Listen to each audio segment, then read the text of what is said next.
John Wick Chapter 4, son. I mean, it's already insane. The cast lineup we already have is Henry Sonata, Donnie Yen, Scott Adkins, Marco Zaror. So when you got the call that you were going to be in this movie, did you go crazy? Let's go. Let's get it. Let's get it.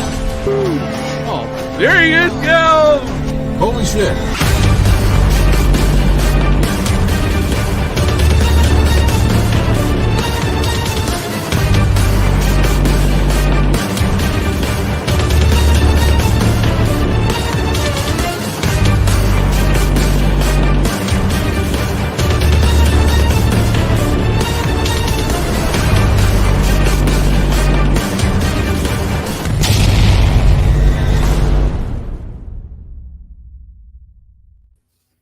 Noise. Yeah, baby. Yeah, you guys are pumped.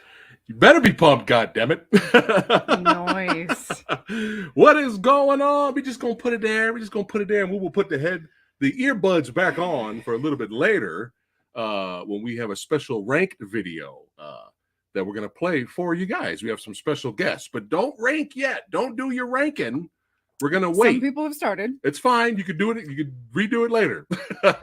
But don't rank yet. When you guys see the ranked logo and video start and the video starts playing, that's when you put in your ranking, because I want to put your ranking on the screen because I want to see what you guys ranked one of the most badass action martial arts movie franchises of all time, the John Wick franchise, baby. What's going on, all my beautiful badasses out there? It's your boy, PhatSamuraiGuy. Back again with another Movie Dojo episode. It's been a while. Yeah. But we got it's all good. I'm gonna keep them coming. But we got Lady Phat Blood. That's right. Hanging out today, sporting the Cowboy Bebop Pulp Fiction shirt, because that's how we roll. Anime and movie nerds unite. But what's going on? Let's see who is here in the heezy, man, before we get started in our spoiler discussion with John Wick Chapter 4. Who do we have here tonight? What is going on? We got Jake Hall. We gonna do the roll call, baby. Finkster, what's going on? Crystal Moon, Goddess, what's cracking? Lady Danish, Peter in the house, NSG.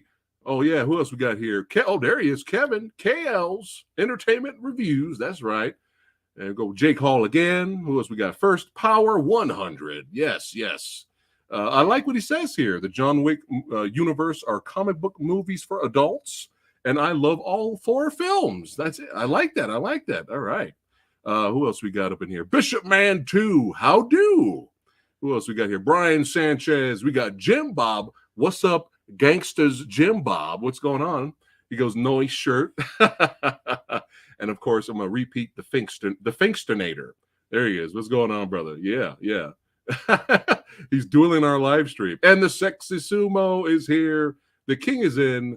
Let the fun begin. What is going on? So don't forget, this is a spoiler discussion for John Wick Chapter 4. Look at it. Justin he's like, I already watched it 3 times this week. I got buddies that have watched the 4th movie like 5 times. Oh, thanks for the thumbs up. Thank you.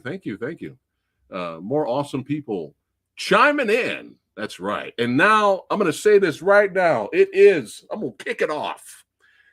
It is such a nice time right now to be a fan of action and martial arts movies. It's a great time right now. In terms of mainstream audience appeal. It is a great time right now. RRR came out of nowhere. Boom. Right? Changed a lot of people's eyes and how we view that genre, right? It was my first. What do you mean? What do you mean it was my first? It changed a lot of. Well, we respect the genre, their genre, but we didn't take. Pointing at me like it was just me. No, I went like this. Okay. I went like this. From here, it looked like this one over here. No, I meant Fuck like this. bitch. And RRR, we love that. And then out of nowhere, Everything Everywhere All at Once brought that Kung Fu Electric Boogaloo back, and now we have John Wick. Of course, that won a lot of awards for the Academy Awards, and props to Michelle Yeoh and Marshall Club and all that. But now we got John Wick Chapter 4, just kicking it into a high gear, turning things up all the way past fucking 11. Okay. And what I mean is it's a great time right now because we're talking about mainstream appeal, mainstream audiences movies that have done well in the theater, blockbusters, okay? And it's so nice to see that. And I was talking to my brother from another mother, Rick Myers, yesterday on the Action Film Autopsy. Make sure you guys check it out. Check that video out. And I said it was so nice to be in a packed theater again, a full packed theater again. And you're sitting next to other people watching a guy use nunchucks on screen, and the audience loves it. They're reveling in it. When was the last fucking time that happened? Go. I'm talking about mainstream audience and mainstream releases. And let's put that emphasis That's what I'm talking about. Let's put that emphasis on, especially in the US. Yes. Because more so here than anywhere else. Right. Because when it comes to martial arts action flicks, we seem to be on board for a while. You know, there was the craze in the late 60s and 70s, a la Bruce Lee, and then the kung fu craze like just blew up in the 70s. Yeah. Kind of went a little underground. You know, you had your theaters here and there. You can go to theaters and see kung fu movies for days. Black Belt Theater, son. Right. And it kind of, you know, the 80s kind of had its heyday a little bit. You know, you had your Jean-Claude Van Damme's and whatnot. Well, and then in the 90s, it seemed martial arts was big in the 80s. Yeah. It seemed like in the 90s, it turned into more of action movie instead of martial arts. Yeah, like, cheers, everybody watching right now. Cheers. Thank you so much. And it seemed like for hanging out. Martial arts kind of seemed a little blasé.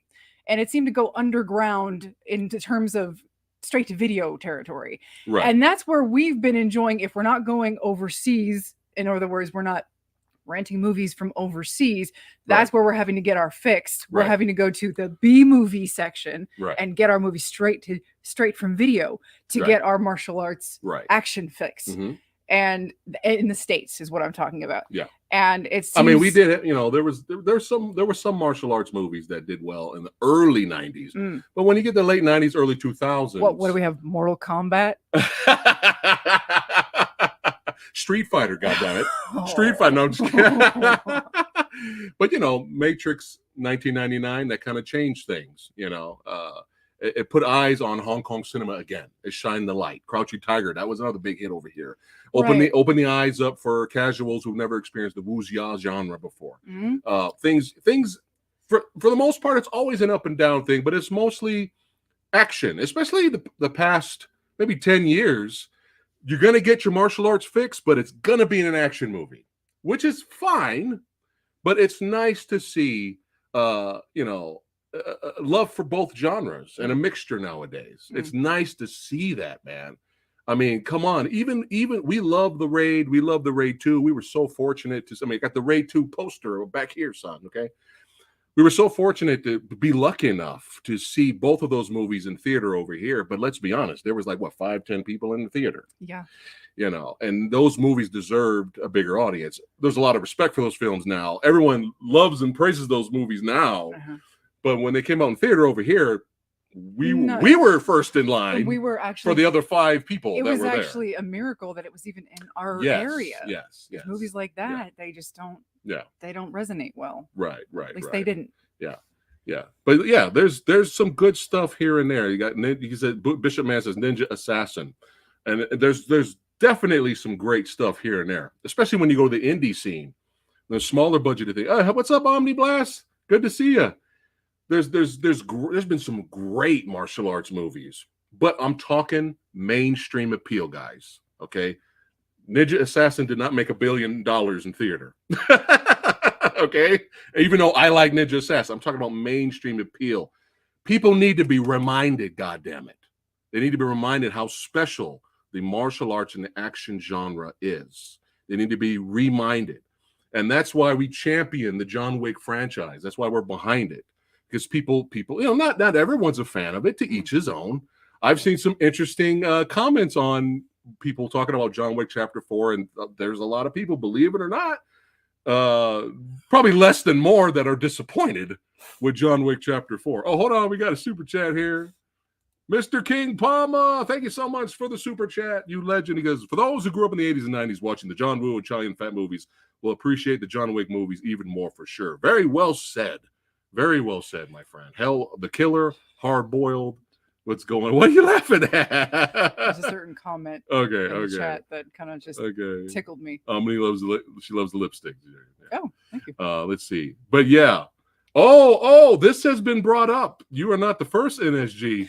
This is not the first. A lot of the Movie Dojo Army has been hitting up Samurai Guy. They want to see the Raid 2 versus John Wick Chapter 4. We were actually that might happen. This. We were actually just talking about this in the middle of the week, and we had to like pause for a minute and go, ooh. Yeah, that's a good one. Ooh. I know who's gonna win. I know who's gonna win. Yeah. But no spoilers yet. Yeah. But you guys stay tuned for that. I'm gonna pitch it to the Versus crew. We're gonna have some fun. But yeah, it's a great time to be an action and martial arts movie fan right now. Let's put some respect on that. Yeah. You know what I'm saying? There's nothing wrong with loving the superhero genre. We are big fans of DC, Marvel, or superhero movies in general if they're good. When they respect the audience. If they're good. When they respect the audience. We are fans, okay? But man, the action cinema, again, put that respect back on that goddamn name. Martial arts and action cinema. Yeah. It's time for a comeback. Yeah. It's time, goddammit. Okay? Yeah. So let's go ahead and jump into this. Let's have some fun, guys. Thanks again for chiming in for John Wick Chapter 4. Oh, yeah. So right off the bat, so I'm going to blow your mind right now like Rick Myers blew mine yesterday. He blew my mind. Rick's take on the John Wick Chapter 4 movie is very interesting. It's very fascinating. Rick brought up the fact that in the beginning, when our boy here, Fish, the Bowery King, long live the king. Long live the king. When he came in and did his whole speech while he was walking towards John Wick while John Wick was training, Rick said, he goes, why does that whole dialogue sequence, sound really familiar? Those words sound really familiar. And he was thinking about it. And Rick said, holy shit, that dialogue was in Dante's Inferno. And if you guys remember the story of Dante's Inferno, that's a guy who's basically in hell, being guided by someone, and he has to survive the 9 levels, the 9 circles of hell to find peace. Rick pointed out the fact that there's 9 action set pieces in this movie. So Rick just blew my mind yesterday. I was like, oh my God, that's fucking awesome. That is brilliant. So what he's saying... But it's brilliant, but go ahead. So what he's saying is that he died at the end of 3. Rick's take on 4 is that John Wick 3 died after he got shot and fell off the building of the Continental. In 3. Right, at the end of the 3rd movie. So John Wick Chapter 4... John Wick is in hell, fighting his way through the 9 levels of hell to find peace at the end. That blew my fucking mind. But do you need to view John Wick that way to enjoy it? No. But I feel I can speak in English. I'm excited right now. I'm talking about John Wick Chapter 4. I'm goddamn excited. Do you have to think that way to enjoy the movie? No, you could just go in and have some fun. But yeah, I thought that was very interesting. Now, again, as much as we love John Wick Chapter 3, there's a lot of good. There's a lot of good with 3. I enjoy 3 for what it is. There's issues we have with 3. We already talked about it. But one of my main issues was him getting thrown off the building.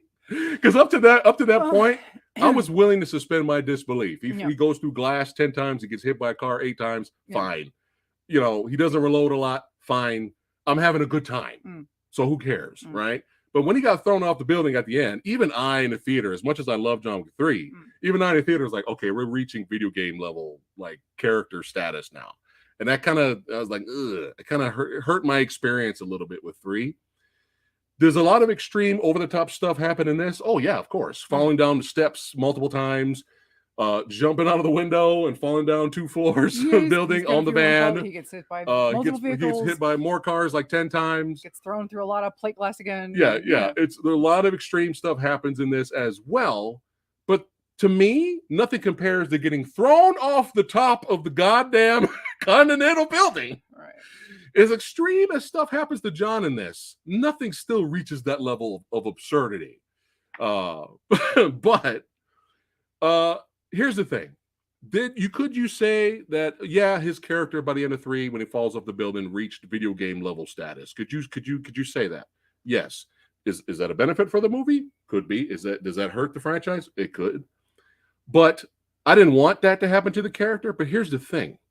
When you have so much ambition and passion and creativity and a lot of hard work goes into these action set pieces, and you're having so much fun, I could give a goddamn care less. I could care less. I think what and if you're gonna go full video game, but it's entertaining, that's how you do it. Unlike another action movie that people label that it's a great video game movie, and that's Carter, which I fucking hate.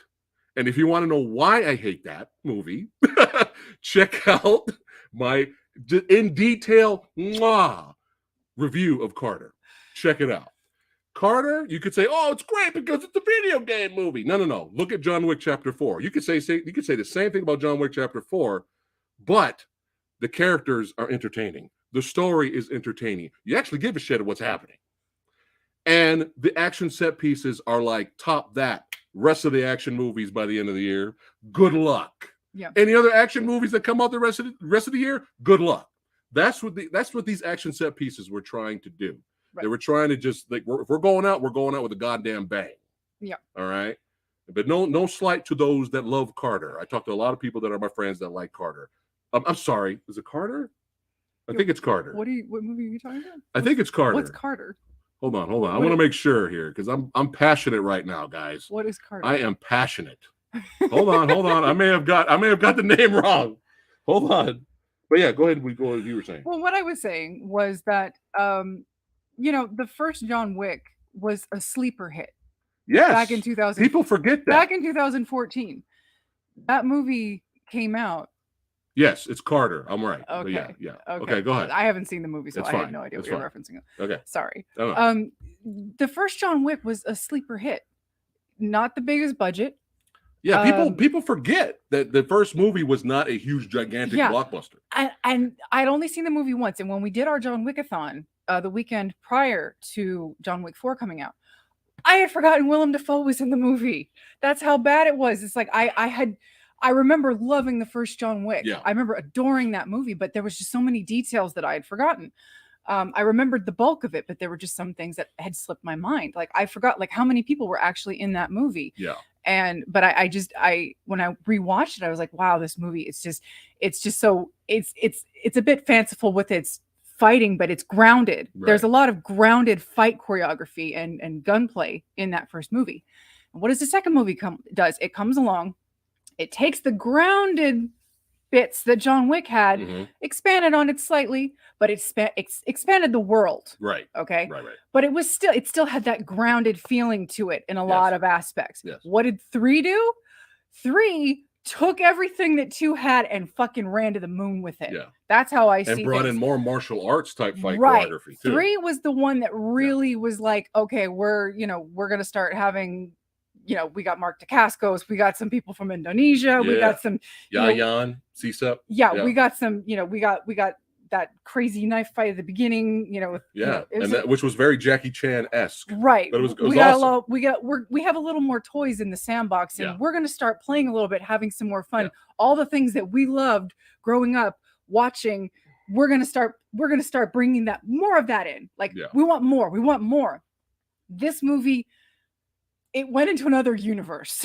Yeah. Even though I had said in our spoiler-free review, I felt like John Wick 3 went a little too far in some places. Right, my hope was that they would kind of take what I loved about 2 and the things that I did like about 3 and marry the 2. And that's what it did. I still feel like John Wick 4 did go a little bit crazy because, like you said, 9 fights. Yeah. 9 fights. If they're 9, yeah. Okay. Right. In what was the runtime? Like almost 3 hours. The original runtime was almost much 4 longer. hours, And you know what? Release that shit to 4K and I will buy it. Release the director's cut extended version. I will if it makes sense, if it makes the movie even better, I will buy it. I will give you my money. Yes. Put both versions on there. We'll buy it. Yeah. We'll buy it.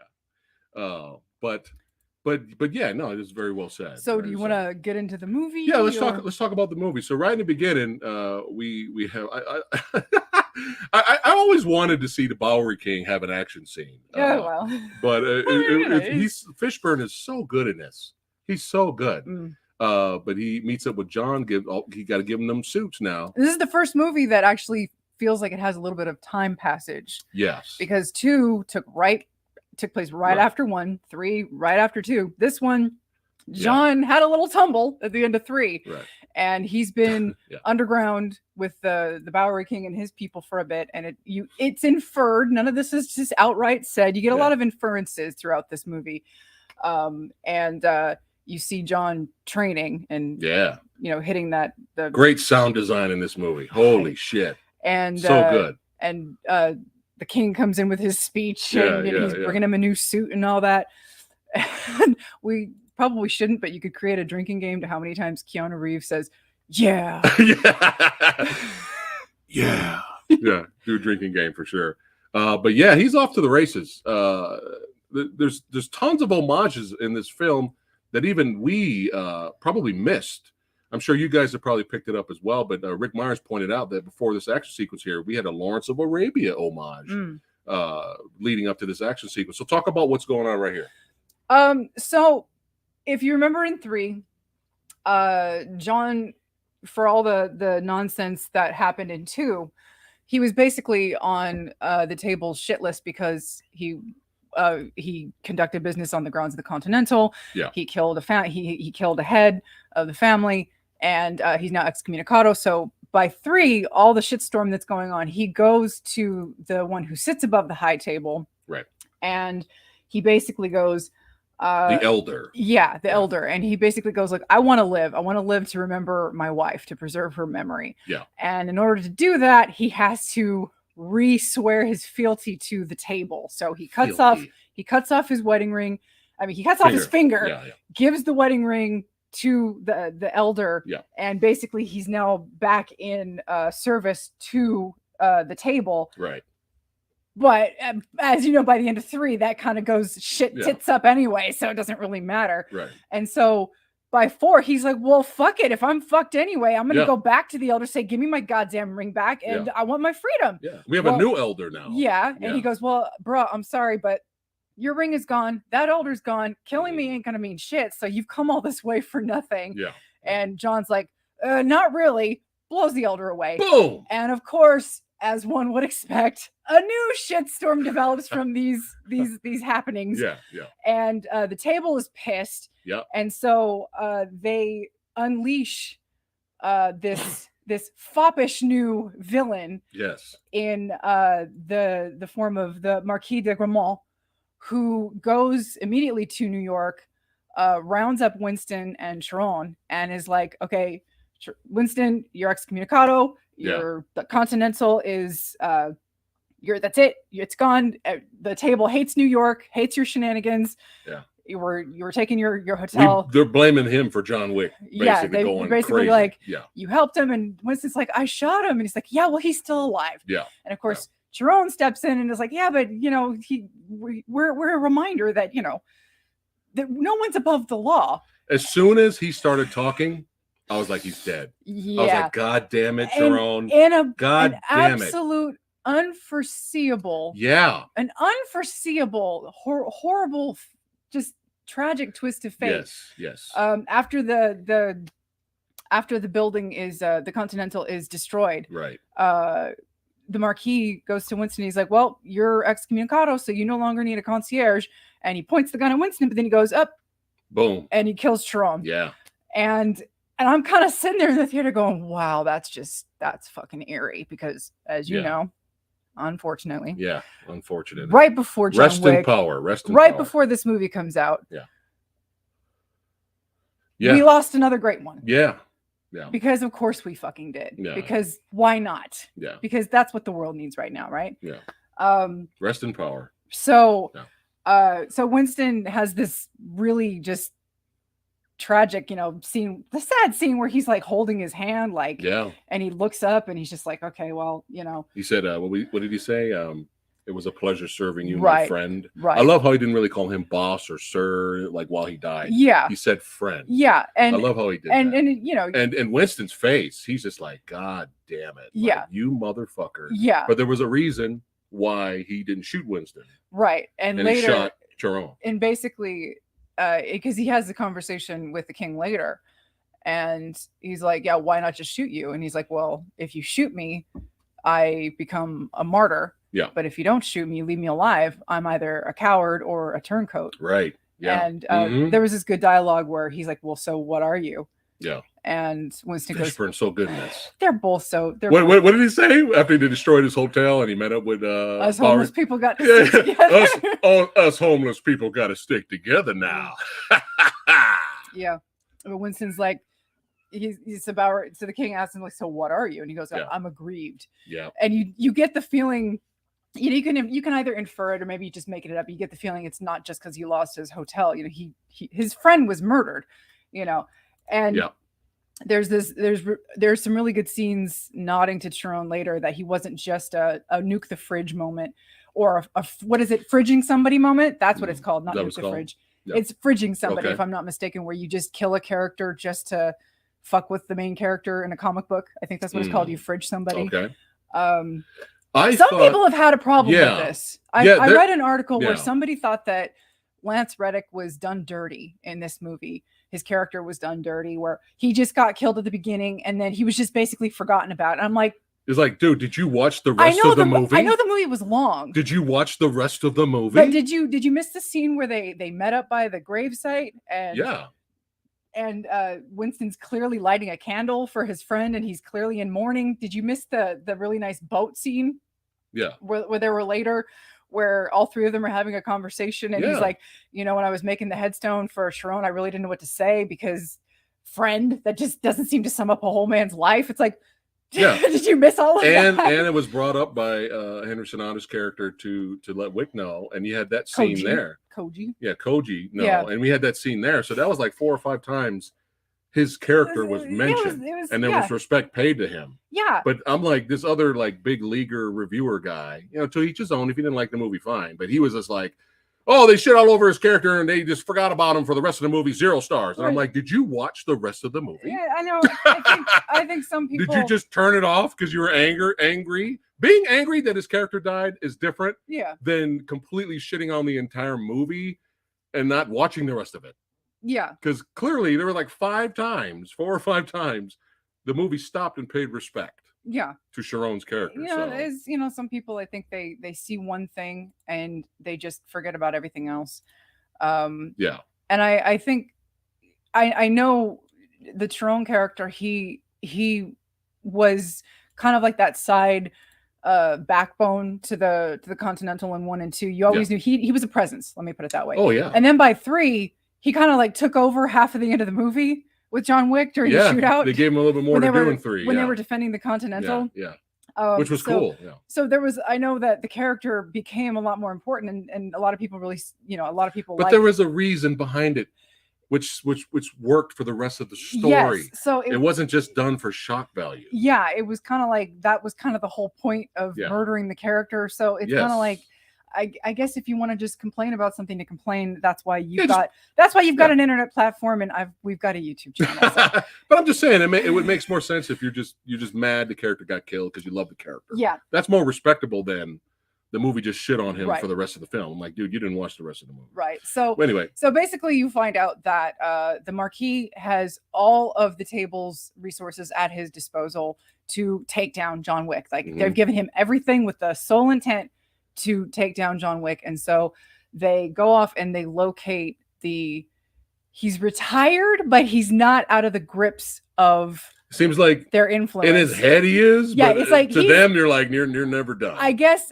because he gave his eyesight, he's retired. Right. But they're like, oh no, you've got a kid, so we can basically do with you what we want until we officially release you. You're ours. And so he calls on this retired former assassin named Kane, motherfucking Kane, son. Right. Now talk about the differences. What issues you had, because you were briefly mentioned it in our Out of the Theater video.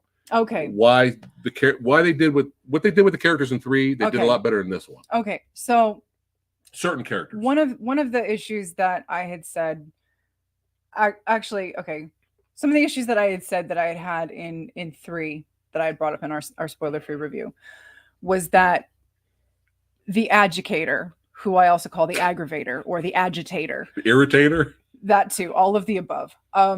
She was an irritant throughout the film. Her acting was over the top, which so is Bill Skarsgård. Okay, so this is like the point of where you can compare and contrast. Okay, so we have 2 nearly identical characters. Yeah, the agitator and the Marquis. Uh-huh. Both characters are mouthpieces for the table. Right. Okay. Both characters come in from the outside and basically tell our characters, and in this case, it's both Winston. Mm-hmm. Both of them are like, okay, well, in the 3rd movie, it's you have a week to vacate because you helped John Wick, so you need to go because the murder was conducted in your building grounds, even though you had nothing to do with it. The table doesn't like what you're doing, so you got to go. And she just pops in throughout the movie, in and out of the movie. And when things aren't getting done the way she wants, she then hires the Mark Dacascos character to do her dirty work for her. Right. What does this movie do? The same goddamn thing. So you've got the Marquis, who has all these things at his disposal. He doesn't try to bully his way around. He basically comes in and says, "You're out. Goodbye. You're excommunicado."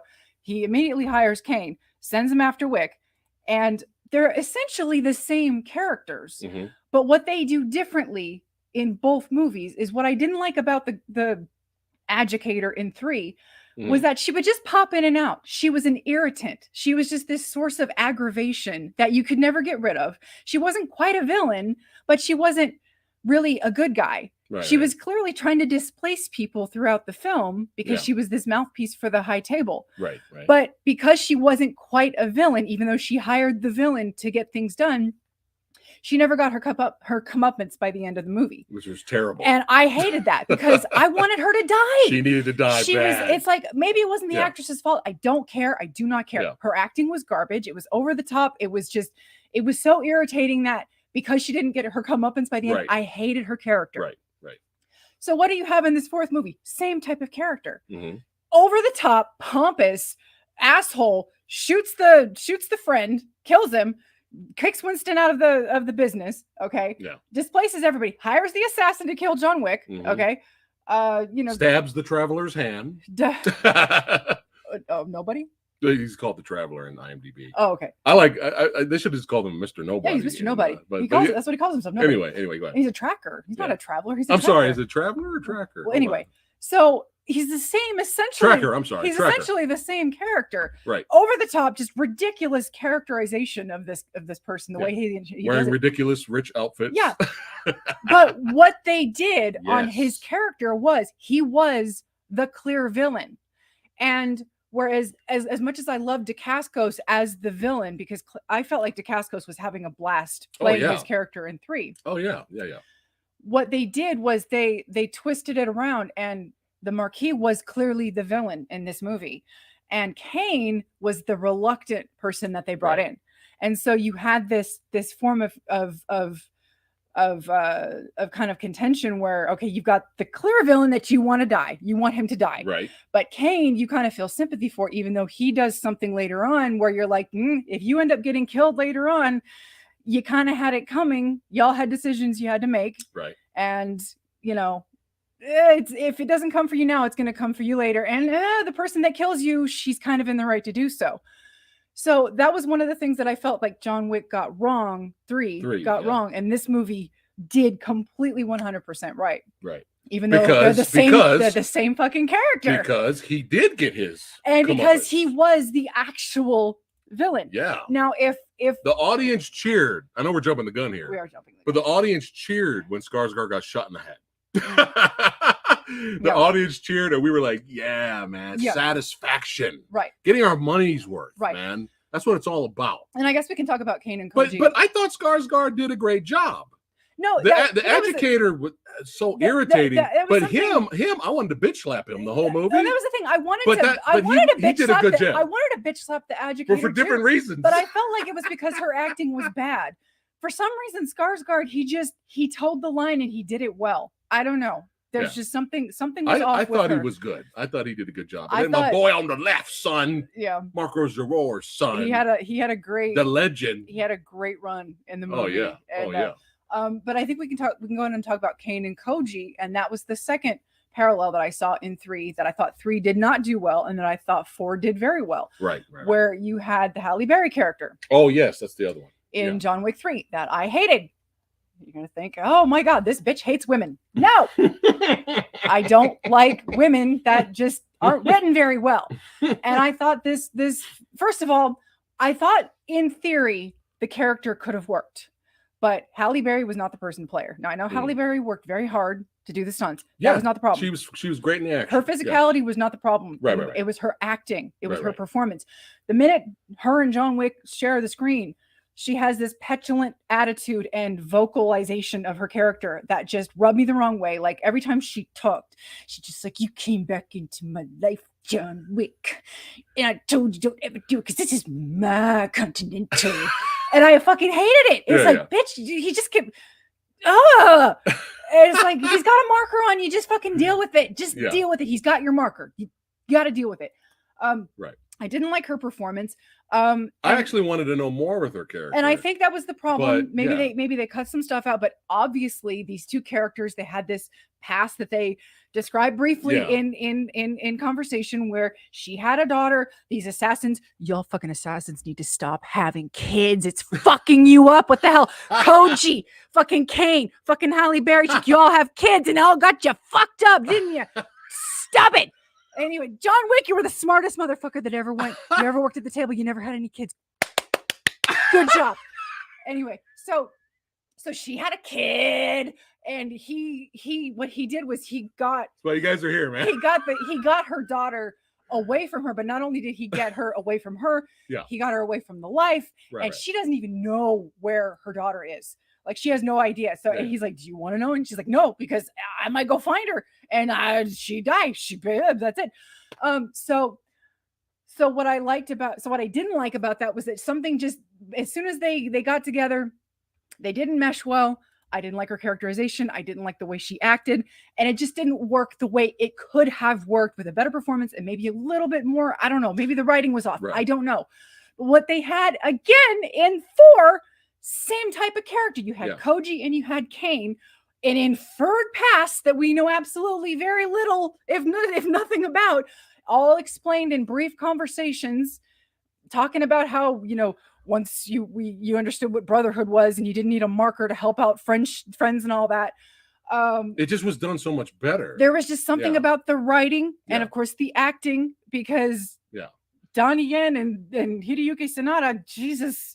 Well, Donnie Yen was in the movie for a lot more than Sonata. I know, but Sonata, if we're comparing screen time. No. I'm not comparing screen time. Okay. I'm comparing their acting. Gotcha.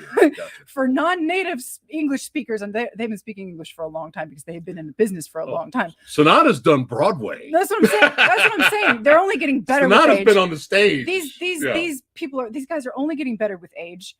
Legends. They're legends. Go figure. How do you get better with age?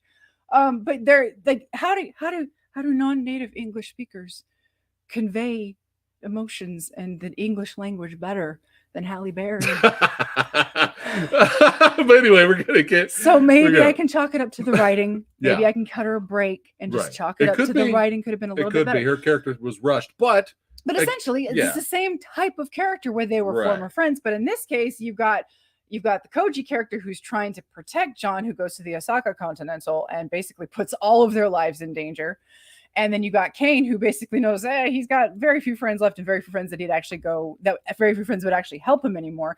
And he goes to Osaka knowing that that's where he'd be. And well, not only that, but obviously the Marquis has sent his whole death squad with Marco Zaror and his character. Who's his character? What's the character's name? Chidi. And I love this shot right here. Oh my God. When Zaror and crew, when Chidi and crew show up, I knew it was gonna be bad. It was gonna go down, son. And I love this shot, just setting up, just like, oh God, like it's gonna go. Like this is great. And we got a little bit of a tiny dream match between Zaror and Sonata threw down a little bit. But I'll take it, man. I love it. So I'm there, But man, this opening action sequence was so good. This was so good. Like this action set piece from beginning to end could have been a finale for another action movie. And you could say that about a lot of these action set pieces. Easily could have been a finale for another action film. And it's just so good. So good, man. Just brawling, man. Just so badass.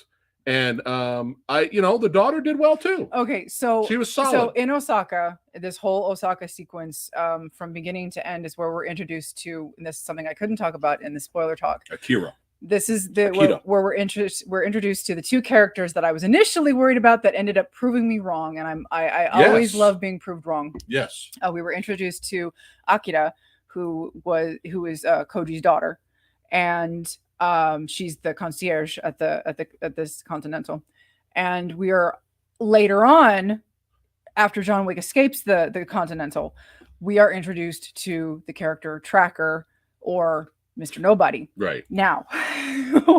Who I thought was going to be generic assassin number 5. I thought this guy was going to almost ruin the movie, first of all. Right. But when we first were introduced to Akira, and she's pissed at Wick's there. I was she's worried. in the right to be angry. And that was the thing. I was a little worried because it's like, oh boy, she's the daughter.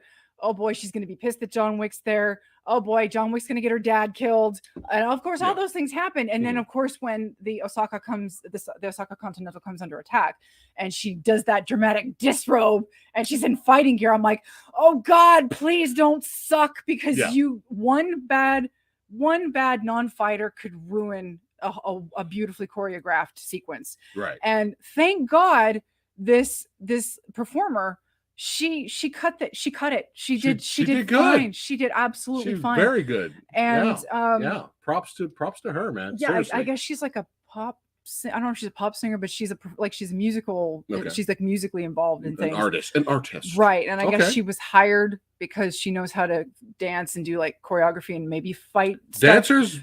So dancers, they adapt very well. They adapt very well to martial arts movies, right? Yeah. Michelle Yeoh, exactly. Yeah. So luckily, she didn't ruin a damn thing. No, and her character ended up being justified. You understood the motivation. When she got pissed at John Wick, there was that moment where she was pissed that he was there, and then as soon as the Continental comes under attack, she gives him this look like "fuck you," but are you armed? Right. Yeah. And I was like, great. oh, thank God we're not going to make this a thing, because, hey, what's important? We're all under attack. Are you going to fight with us? Come on. Yeah.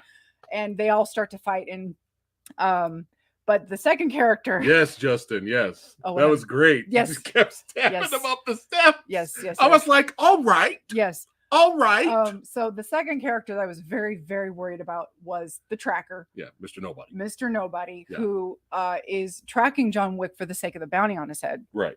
And you come to find out that he is not going to kill John Wick until the bounty over his head is high enough to make it worth his while.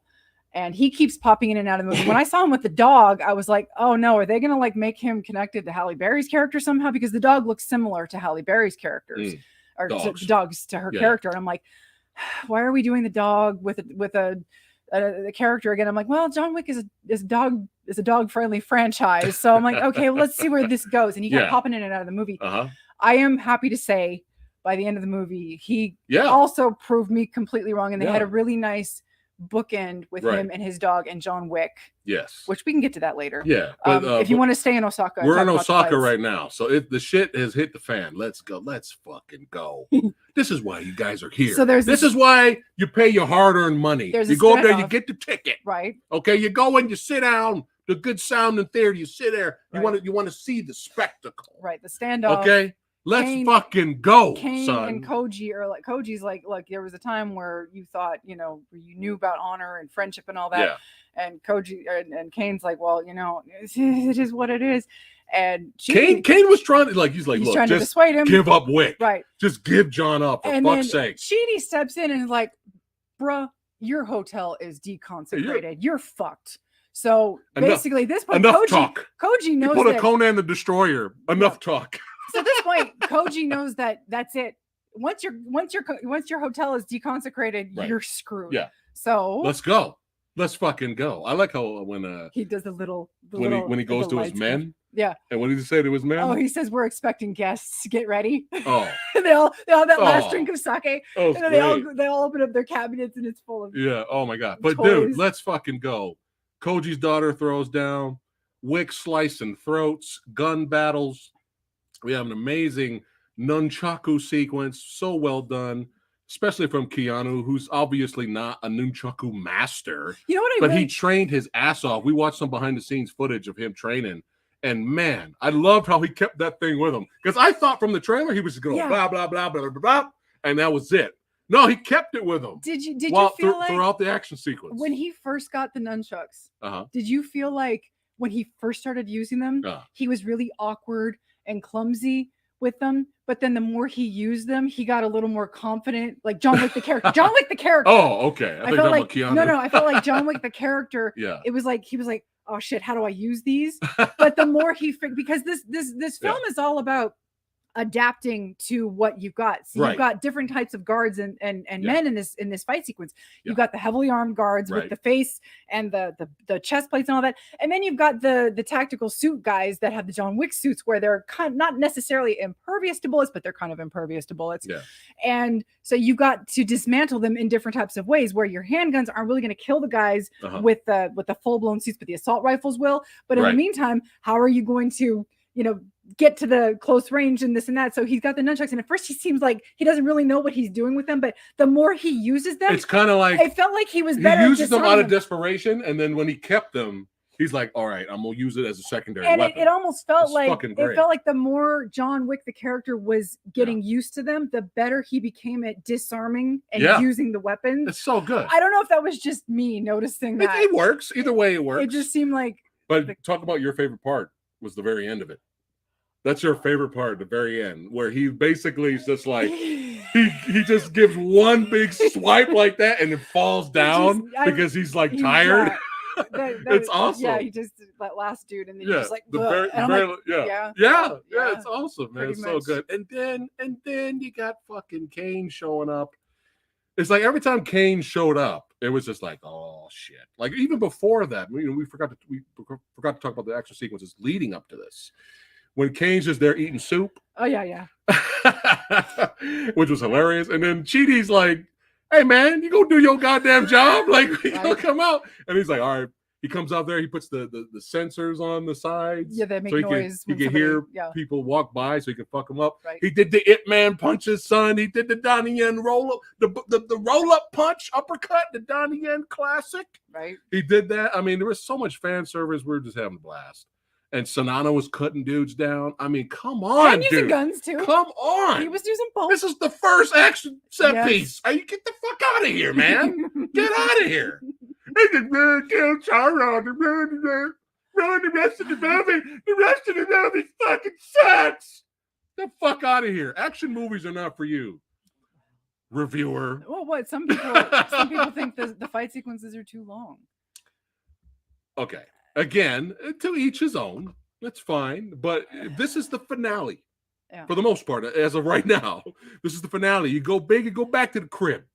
All right? And my boy Cryptic Soul used to say. That's how I viewed it. It's like... hold on. Thank you, Jedi Grand, for the super chat.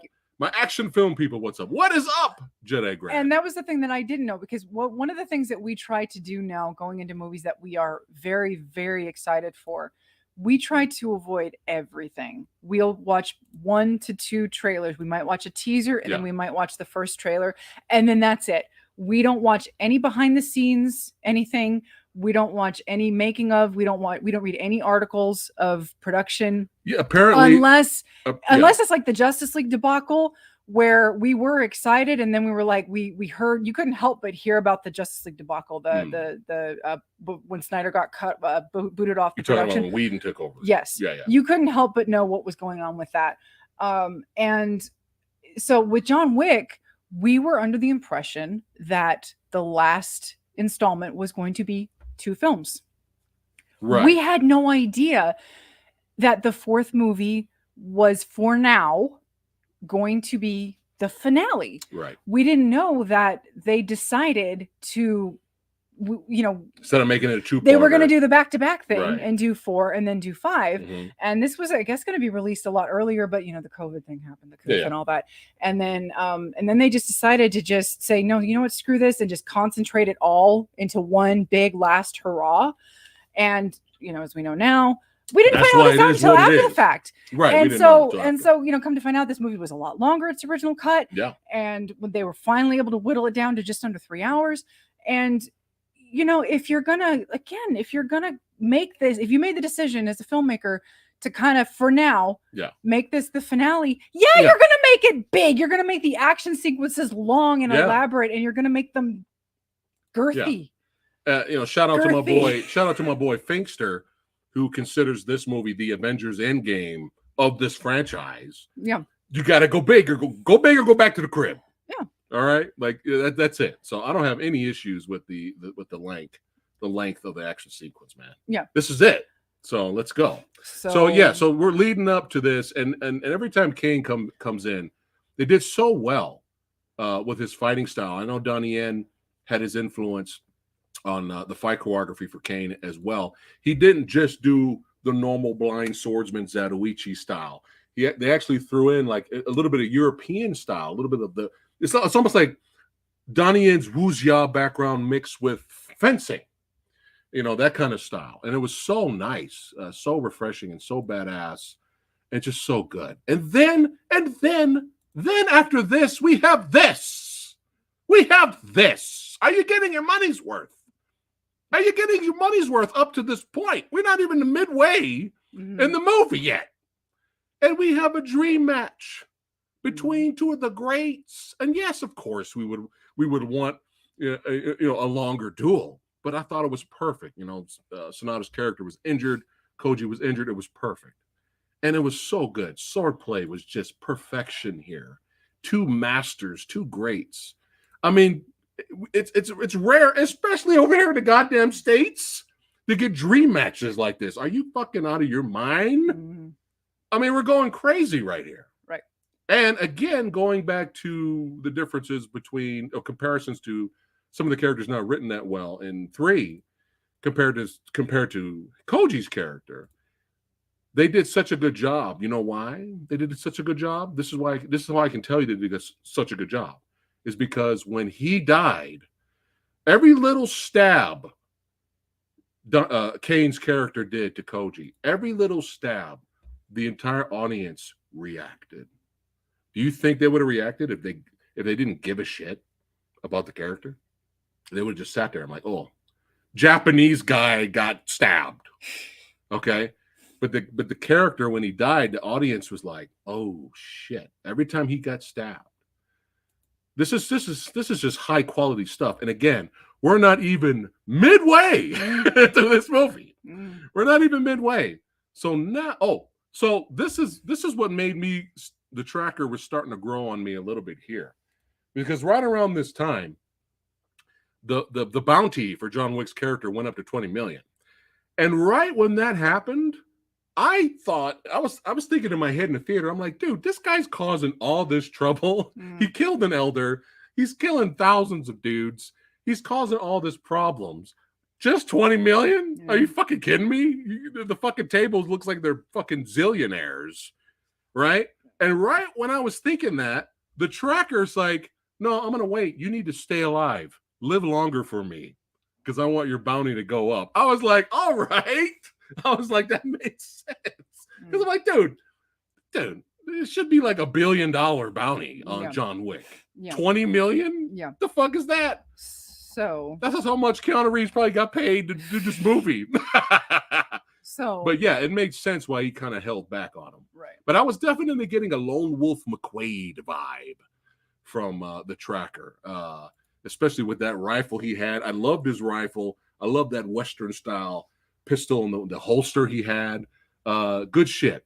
But let's get to this now. Well, so you mentioned that Kane killed Koji, but what you didn't mention was that Akira was injured during the fight, right? And she watches her father die, and she gets pissed, of course, and she goes to take up her sword, and Kane's like, don't you need to just live and get out of here. Yeah, I love how he says live. Yeah. That was great. And she reluctantly stumbles away. And as she's doing so, he goes, I'll be waiting for you. And that kind of resonated in my head for a bit. I'm like, okay. So Wick is escaped. Akira meets him up on a subway. And people ignore gunshot wounds in this movie quite a bit. So she's bleeding on the train and he's all fucked up on the train. He looks over to her and she's like, if you don't kill Kane, I will. And he goes, I understand. Well, if you've seen the end of the movie. Yeah.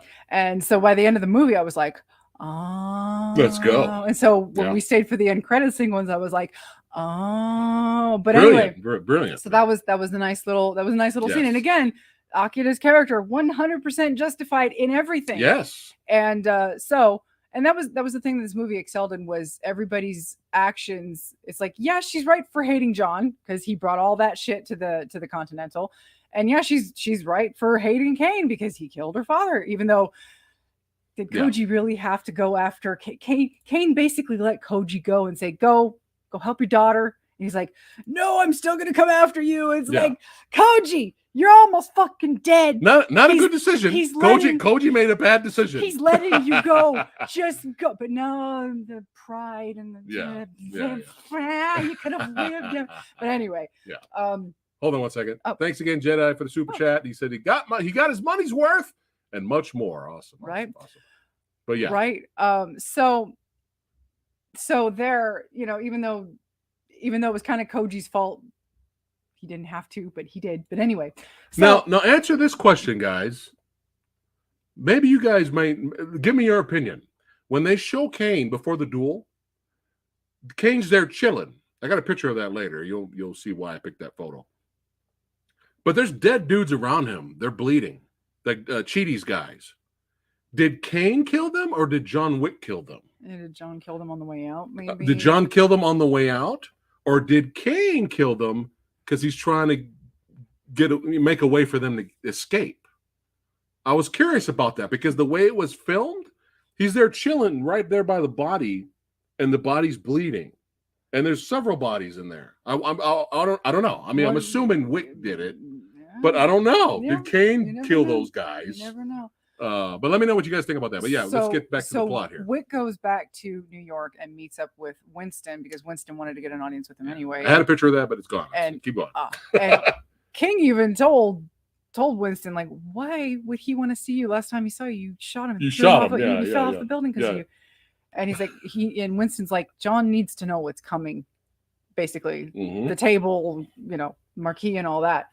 Yeah. And even at this rate, though, he kind of knows, but John doesn't know the full scope because even the conversation that he has with Winston in this scene, John's kind of a dum-dum in this scene. Yeah. He's just kind of like a bloodthirsty hound where he doesn't know the full scope of everything. He sees target, kill, but he doesn't understand the full breadth of everything. Right. So they meet at Chiron's gravesite. Right. And they have this conversation, and Winston's like, what are you going to do?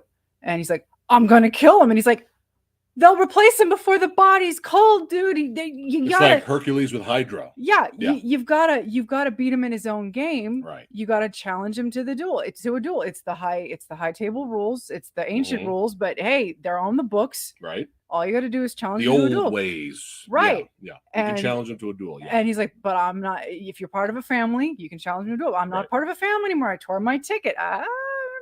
Keeping continuity. Nice. Yeah. And he's like, well, I suggest you get your ass to Berlin and get your ticket mended. So we're off to Berlin. Yes. Now, before we do that, one of the criticisms for this movie is they say, well, why didn't Winston do that or let John Wick know that he could have did the duel thing in the previous movie or movies? What's your response to that? I feel like, first of all, things hadn't escalated that much yet. And also Winston didn't have any motivation to do anything like that. Exactly. This whole Winston's part in this movie is fueled by revenge. He even said so. Right. Winston has lost everything in this movie. and he can't do anything. He's like 80 years old. What is he gonna do? He can't. He wants his stuff back. He wants to avenge his losses, and this is the only way it can be done for both of them. It's like, hey, you scratch my back, I'll scratch your back. Right. It's that type of situation. But back then, he had the Continental. He had all of his power. Exactly. He helped John. There was no reason to do that. Every single movie, he helped John as best he could. But I don't think the circumstances had become dire enough for John to. But John wasn't even in he wasn't even in until part 3. He was out. Right. Part 1, part 2. He was out of the syndicate. He was out of all of it. It wasn't until part 3 where he became involved again. Right. So there was no duel to request. Right. There wasn't anything. And again, there was no motivation for Winston to tell him anything that could be done. There you go. Very well said. All right. Off to That's how I see it. Booyakasha. So he finds his adoptive family. Who have fun torturing him. They want to kill him. Because they're pissed off because this lady who's his adoptive sister, her father sat at the table.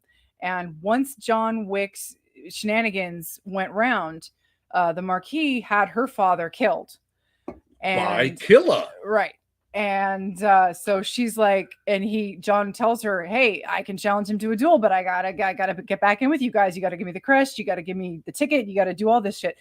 And she's like, how many people did you kill to get out? And he's like, a lot. And he's like, well, you killed one to get back in. It's the guy who killed my father. So she sends this motherfucker. I am Klaus. Oh yeah. Shout out to I am Klaus. So where's the spin-off John Wick movie? Oh my God. Chapter 6. Klaus. I am Klaus. The chapter of Klaus. Oh man, I was rolling when he came in. He did a little bitch slap on John. He was like, I am Klaus. Oh, it's fucking hilarious. So we're introduced to the character that when I first saw this photo, I was the same of Scott Adkins. Yes. Because when we first were notified that Scott Adkins was going to be in this movie, yeah, we were so excited. Oh yeah, we were like, oh my God, finally! Because ever since more people started getting announced for the John Wick franchise, we were like, where the hell is Scott Adkins? Like, seriously, come on, Scott Adkins, where is he? Yeah. And finally, part 4, late in the game, Scott Adkins was finally announced. We're like, yes. And we saw his photo. We're like, oh, really? Really? Oh, we got the Baba Yaga. Look at the Baba Yaga. Oh my God. So, not what we were expecting. We trusted the filmmakers. Not what we were expecting. But I knew I had a feeling. I had a feeling in the back of my scratch the motherfucking action itch neck that he was going to steal the scene. Right. No matter what scene he's in, he's going to steal it. And can we just take a minute right now this is something we haven't really mentioned.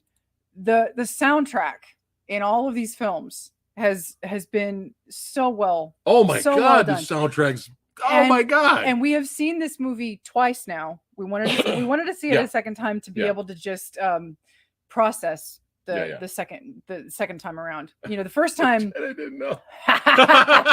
That's hilarious. So the first time we saw it, it was just like so overwhelming because there was just so much to process. So we had to go in So we had to go in for the second time to just kind of like absorb it more and just get more into our bones. The badassity. Just get more into the bones and the nitty grit of it. Soak in it. And I can honestly tell you that I will be buying the soundtrack. Oh my God. But so good. Because Killa, he's in a club.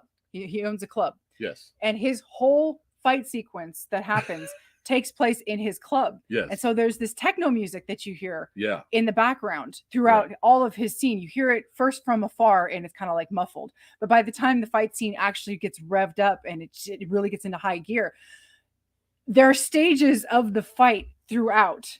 Yes. There's like a stage 1, a stage 2, and a stage 3, essentially, where things change. People come in, people go out, people come in, people go out of the fight. And what I love about it, you got axes and shit, motherfucking axes. The music, the club music, which is also the incidental music of the movie, changes with the fighting. Yes. It's the same song, but it just adds a different layer and it adds a different beat, and it just becomes a little bit different each time the fight the fight scene changes. And both times I watched the movie when this scene came up, I was doing this in the theater with my leg. I was like, yeah. Oh my God. I was so into it. I was like, I was doing this. And I was like, oh, so good. And I couldn't stop. Like it was a good lengthy scene. Yeah. Like all the other fight sequences in this movie. Yeah. But you thought also before we get to the I'm really embarrassed. Why? I'm really embarrassed to admit this. Why? What? The first time we watched the movie. The first time. Okay. Because Scott Adkins in a fat suit. Okay. Yeah. Because the scene with him playing, he was challenging Brendan Fraser for the whale. The scene where him and the tracker, Mr. Nobody, and Kane, this was great suspense here. It was a really good standoff scene. Oh yeah, this was good shit right here. And he was like, "Oh, you want him dead? You want him dead? I want him dead. Oh, what a conundrum!" And it was just a great scene leading up to all that. Yeah. But then all of a sudden, Killa makes his move, and then Wick comes in with a playing card and slashes him in the throat, and then Killa very comedically waddles away in his fat suit, and I'm like, oh no, is Scott not gonna fight? Yeah. Because we didn't see any other trailers or TV spots where apparently they show Scott fighting. Really? We didn't see that. Because I thought he was being played for comedy. And I'm right. How can you hire Scott Adkins and put him in a fat suit? And I'm how is he going to fight in that thing? And I'm like, oh, is he just being played for comedy and this is just a glorified cameo? Right. I was like, oh, well, okay.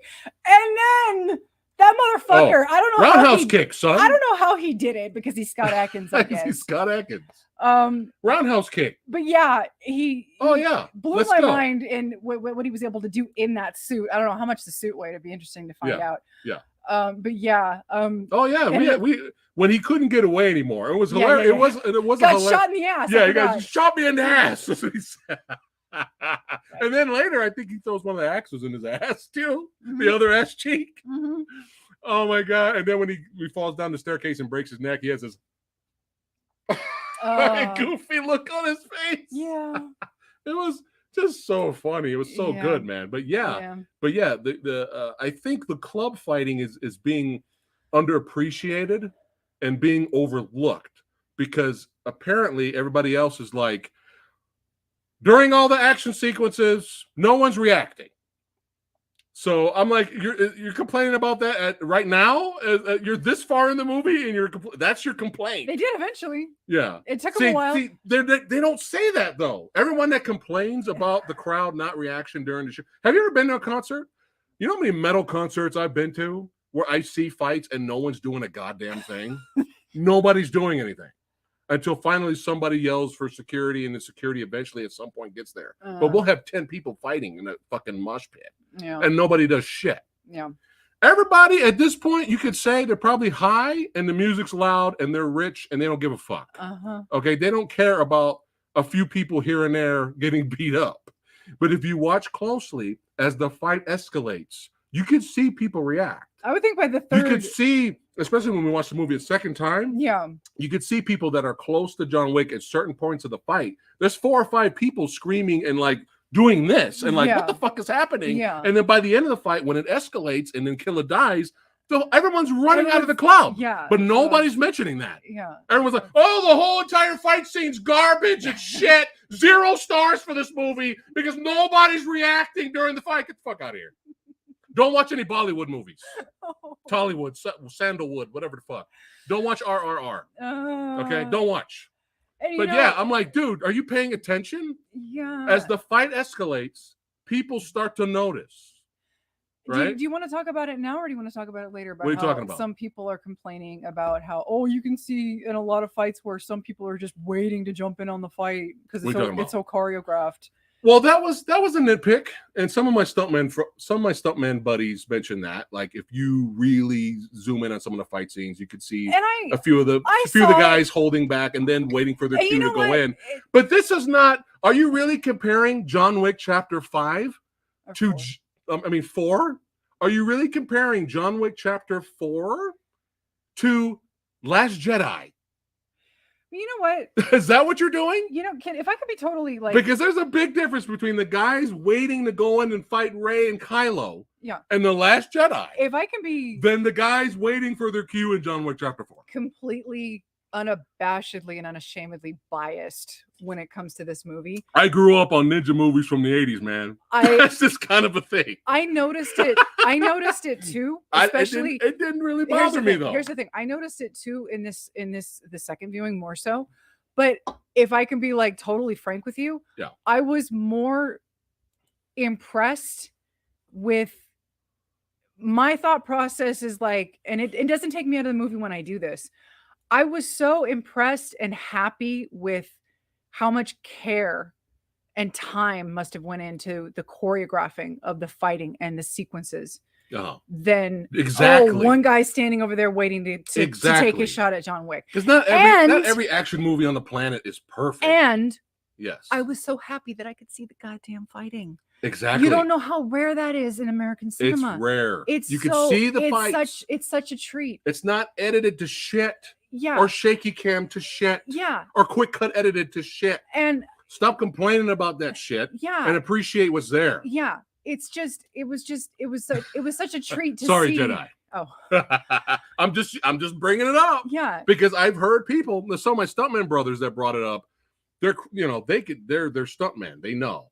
But they still enjoyed the film for what it was. Yeah. There's that's different than saying, oh, the entire action sequence that person waited to hit Wick was ruined and is complete trash and garbage because one guy or two guys over here waited their turn to fight Wick. Get the fuck out of here and stop watching action movies. Yeah. And I think this is kicking in. Uh-oh.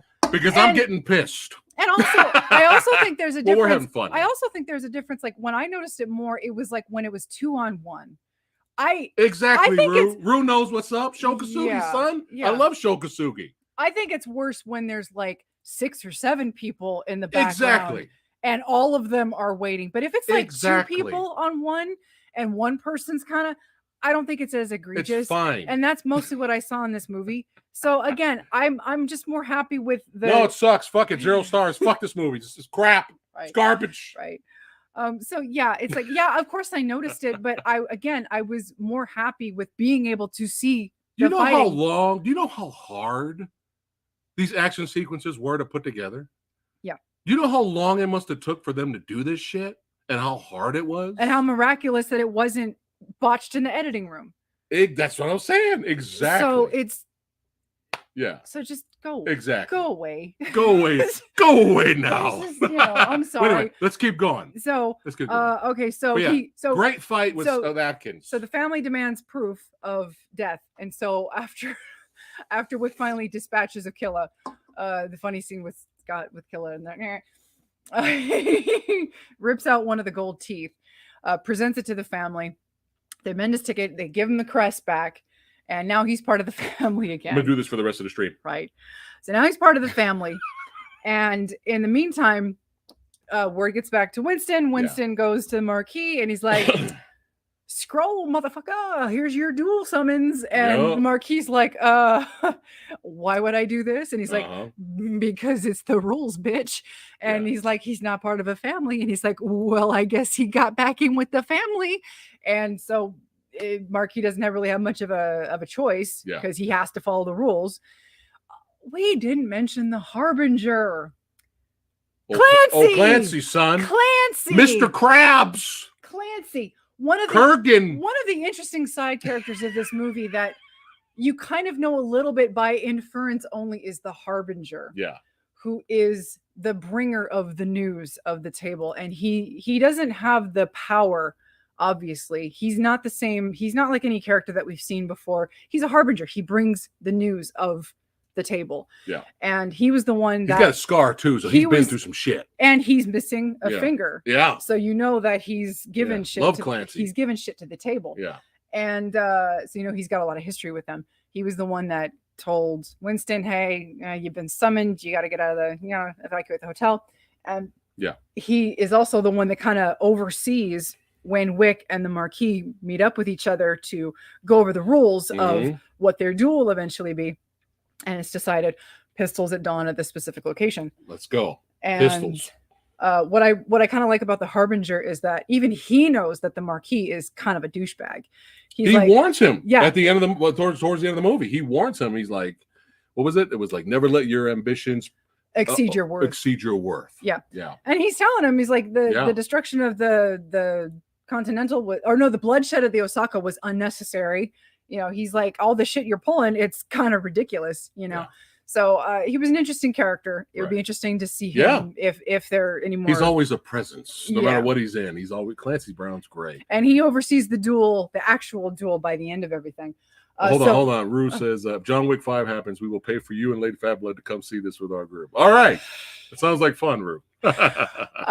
So the duel is the rules of the duel are decided, and it's pistols at dawn at a location, and the rules also stipulate that Winston is going to be the second. Right. If Wick dies, Winston dies with him. Yeah. And stakes. Right. Stakes. And if they do not show up for the duel, they will be. If John Wick does not show up for the duel, they will be executed. Right. And of course, the Marquis, being the slimy little rat shit that he is, he nominates Kane as his actual duelist. And after everybody leaves, Kane's like, "I'm not going to do it. I ain't going to do your dirty work for you." Kane is just great. And Harvard and the Marquis is like, do I need to remind you? You've got a daughter. You went and had a kid, you dipshit. You're an assassin. You had a kid. And it's like, you got a kid. You're going to do what we say. Yeah, no choice. Yeah. And he's like, if you do this, you're free. You and your daughter, you're free. You can do what you want. Yeah. And so those are the rules.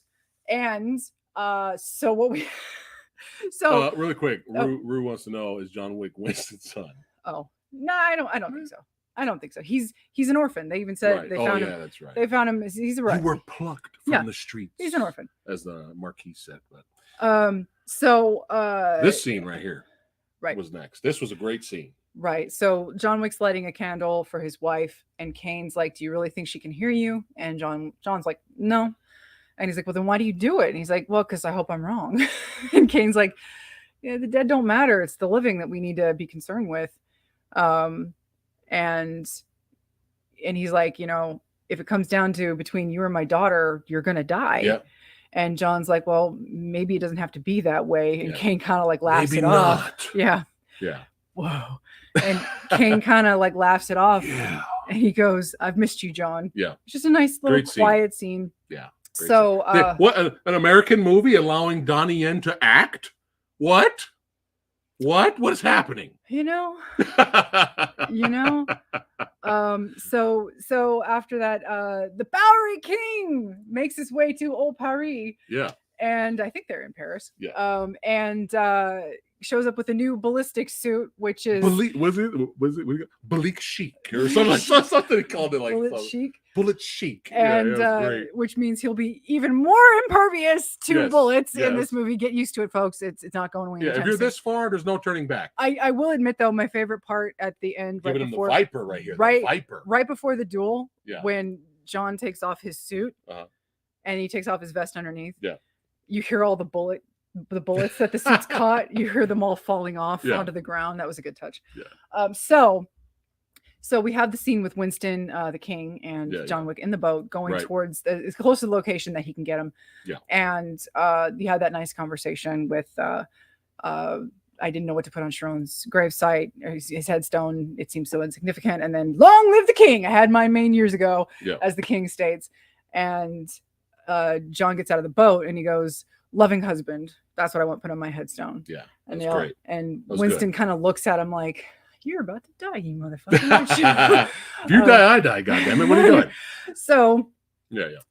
Great scene. But now, again, there's tons of homages to a whole bunch of shit that I'm sure we missed. This was the most unexpected. But this and was just like absolutely adorable. I got the poster right there, guys. So adorable. I got the beautiful poster right there. Of all the things they could have homaged, I didn't see this one coming. So you get this, the bounty goes up on him again. And you get still not enough in my opinion, but go ahead. You get this young, you see the black girl right there with the nose stud in her head, and you don't see her face, you just see the mouth. Right. And she goes, "Good evening, boppers." And I'm like, boppers. I'm like, wait a minute. Let's And go. she's on the radio. Let's go. And they start playing a modern version of Nowhere to Run. Nowhere to run, baby. Nowhere to hide, son. What? I'm like, fucking Warriors. Shout out. One of my favorite really- movies of all time. I got the Are poster. I they got the poster right there. really referencing the Warriors? Let's go. I'm like, Oh, let's go. Yeah. You cheeky little devils. Yeah. So yeah. adorable. It was so Oh, absolutely. Just Yeah, the just- smile is continuing while Yeah. watching the movie. It was so cute. Yeah. They had a lot of good music, and then they had an interesting, like, I don't know if it was Parisian version of Painted Black. I'm not sure. Oh yeah, that was pretty good. But it wasn't in Yeah, English. no. I know it wasn't in English. Forgive me, my language skills are. I know Yeah. English barely, and that's it. But yeah, it wasn't in English what they were singing. Yeah. I don't believe. But it was an interesting version of that song. And then that again, they'd play. She'd get on the mic and she'd say, "Hey, boppers, you're sucking ass. You better get back out there. He's still heading towards the location. Yeah. You got to stop him. The bounty's Yeah. gone up." And watching this a second time, when we watch this a second time, when we get to when we get to this sequence, when he's in the car and he's drifting around, shooting gunplay, when things start escalating and they start playing that Painted Black song, guess what I was thinking in the theater? Everybody watching, this is not even the goddamn finale. We're not even there yet. Yeah. We are not even there yet for the goddamn action finale to this movie. But you are about to be treated to something absolutely special. I don't care about CGI. I don't care about the green screen. The ambition and the creativity and the hard work that went into this is so good. And my boy Marcus Rohr shines, son. Yeah. Oh my God, he's so good. And again, I will say there is a parallel here between John Wick 3 and this movie again.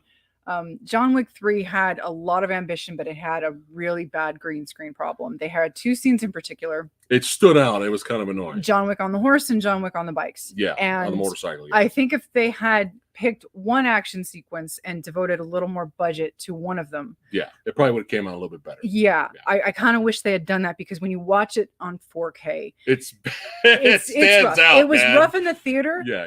It's rough. It's even more rough in high definition. And I know this particular scene in HD is gonna look a little because it looks a little in the theater, but again, still it's it not as bad. boils down to it's not as bad as the motorcycle how much scene. are you willing to dismiss for the sake of the green screen is obvious. Okay, obvious green screen is obvious, but what are the performers doing? Exactly. What care is going on? What is the director trying to tell you?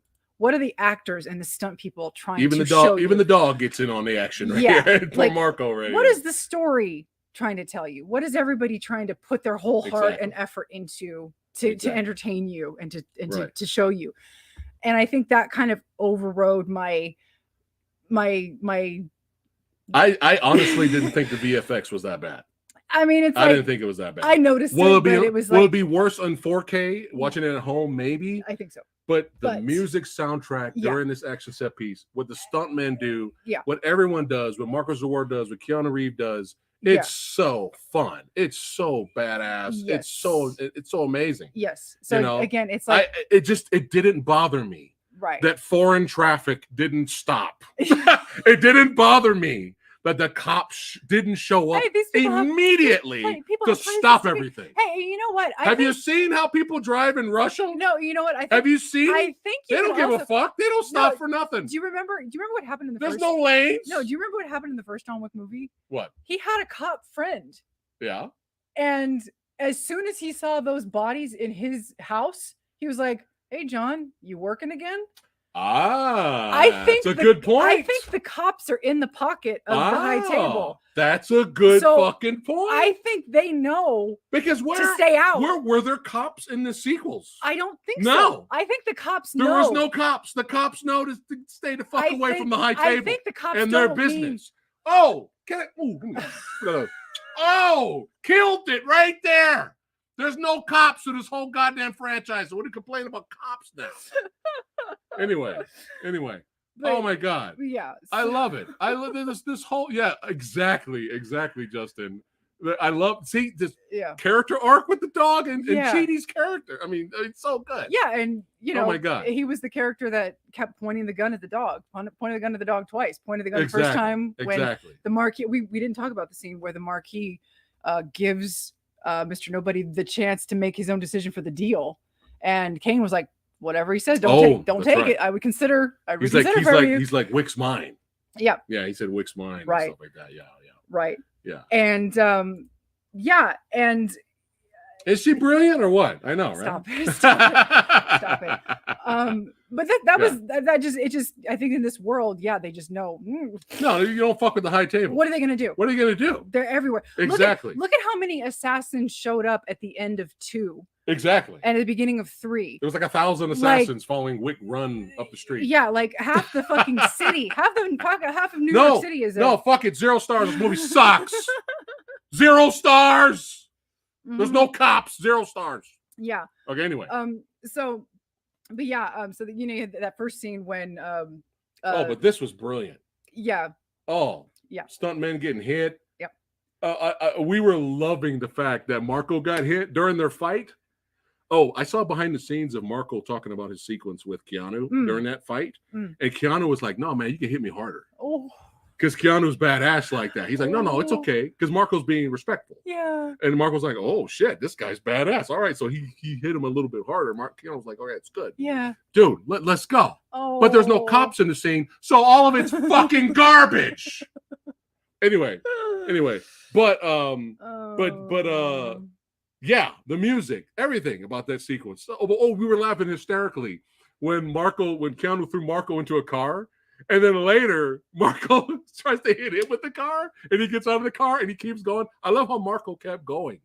His character, Chidi, kept going throughout the whole movie. He just didn't get killed off like right in the beginning or whatever. Yeah. I love that. But yeah, this was fucking the music.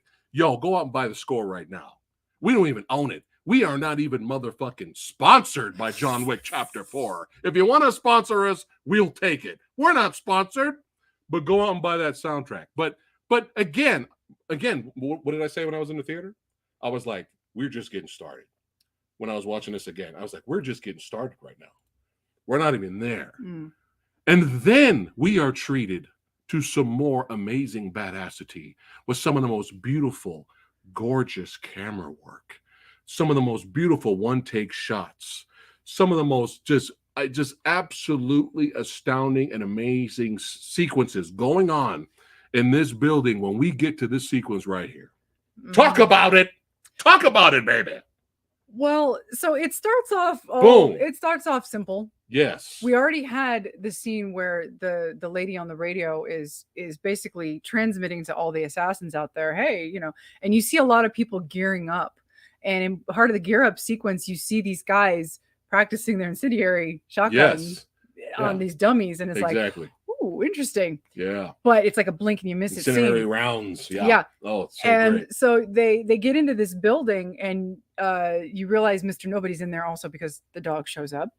Yeah. And he's still fucking with Skarsgård. Yeah. Gee. Oh, on the phone. On the phone. On the That's phone. right. He's still That's fucking right. with him. He's like, price is going up. What, 40 million now? Click. Yeah. Yeah, it was great. Yeah. It was great. But at one point, and everything's being filmed beautifully, right, perfectly. Like you can see everything. Yeah. And then all of a sudden, we get this over top shot. Oh my God. That is so elaborate, and it just keeps going from room to room to room where John's got the incendiary shotgun. And he's like blowing people away. Some people are getting hit. Some people aren't. Some people are, ducking, getting out of the way. Some people are getting blown the fuck up, getting set on fire. And it just keeps going. It's one of the most beautiful, greatest things I've ever seen. Yeah. People, I'm sure for the first time, are probably realizing while watching this action sequence going, I didn't know violence could be beautiful. Oh yeah. Samurai Guy said it. Like, share, and subscribe. I didn't know violence could be beautiful. Lord. Could be a thing of beauty. Stuntmen on point. Yeah. Camera work, absolutely gorgeous. Yeah. The one-take shots, amazing. Yeah. Badass, satisfying. You're getting your money's worth. Yeah, it did remind me Oh of my a god, video a game. little bit of hard-boiled vibes too. Yeah, it reminded me of a video game that you played a while ago. was a Hotline Miami? I don't remember what it's called, but apparently it was based on another video game that probably predated that game. It was the one Sumo was telling us about. It was yeah. Damn it. I don't remember what it was called. Hong Kong Shootout or something like that. Yeah. I forgot, but yeah. Now, they could have kept going with that sequence and I would have been fine, but then they go back to a regular viewpoint and then Mr. Nobody comes in. But this goes on for a long time. It does go on for a while. And then Mr. Nobody and his dog come in and they get involved. And then for just a couple of seconds, the overhead goes back. Right. And I wish they had held on it for just like a minute or two longer, but almost as soon as John and Mr. Nobody engage again, the scene goes back to normal. I'm like, I wish you guys had kept going, like have them do a little cat and mouse overhead. That would have been really cool. It didn't last long. But they still had a good back and forth. They did, but I wanted them to last overhead a little bit longer. Right. So that was it. Oh, Hong Kong Massacre. Hong Kong Massacre. Thank you, Finkster. Yes. Okay.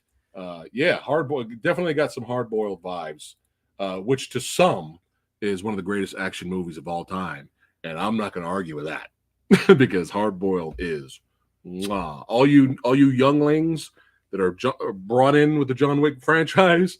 Check out a little movie called Hard Boiled. Came out in the early 90s. I think it was like 91. Check out The Killer, then check from the 80s, and check out the Hard Boiled. Fascinating stuff. Still some of the best action period of all time. But back to this. So at this point, amazing. After the phone conversation, the bounty is now up to 40 million, and because there's at this point, the duel is approaching at 6:03 at sunrise. Time running out. Marquis has unleashed so many people to stop John from getting to the duel point, but it's not working because he's fighting his way up to the location of the duel. And so Mr. Nobody finally has the bounty that he's willing to accept. Him and Wick start going at it hand to hand. Yeah. And Wick gets the better of him. Right. At some point. But Margot Zaror, who just won't fucking die. I love it. Cheating will not die in this movie. Yeah. He comes in and he ends up getting attacked by the dog, which he gets the upper hand, and he's about to shoot the dog. John Wick's got the upper hand on Mr. Nobody. Yeah. He sees Cheety's about to shoot the dog, and we all know how John Wick feels about it's not gonna happen. It's not gonna happen. And he shoots Cheety. Cheety's not dead. Cheety gets shot a couple times, falls down some stairs. Yeah. He's not fucking dead. It's the suit. That's right. The suit. Don't ask questions now. But yeah. And so it's been well established at this point that Mr. Nobody loves that fucking dog. Oh yeah. The dog is. He's there for the dog. He loves the dog. Yeah. And he even has a sketch. He has the sketchbook that he has with bounties, and he has a sketch of John Wick, and he has a sketch of his dog in there. I think it looks like his dog. I don't know if it's really quick. Like Great comment there, Rue. They brought the song back from the first movie. So good. But yeah, go ahead. So once Wick shoots Cheety and gets him away from the dog, and Mr. Nobody realizes, he saved my dog. Saved my dog's best life. Friend. Yeah. He's like, oh shit, moral conundrum. Yeah. And Wick just fucks off out of that building. Yeah. And then we get to the after jumping out of the window and falling 2 stories. And the audience reaction to that was hilarious. The second time was really funny. The audience reaction to that was really funny. The second time we had a really, really small audience because we went to an early show. Yeah. And when he fell out of the building, there was this one guy who was like, come on. It's like, well, I mean, But yeah, so the clock is ticking. It's getting closer and closer to 6:03. And we're still not done. We're still not done. Yeah. Spoiling the audience who are action and martial arts movie fans. So we get to the steps of, what is it, the Sakrakua? Yes, and we have this insane step. It's like 260 some odd steps that you have to traverse to get up to the location. Yes. And he looks up and he's like, oh boy. So he starts slowly Keanuing up the steps. And this action set piece, he gets all the way to the top. And then as soon as he gets to that top, Marco Zaror teleports there with his crew, knocks them all the way down. And oh man, I mean, the falls these stuntmen took are just, it's phenomenal. But no, fuck this movie, 0 stars because there's no cops.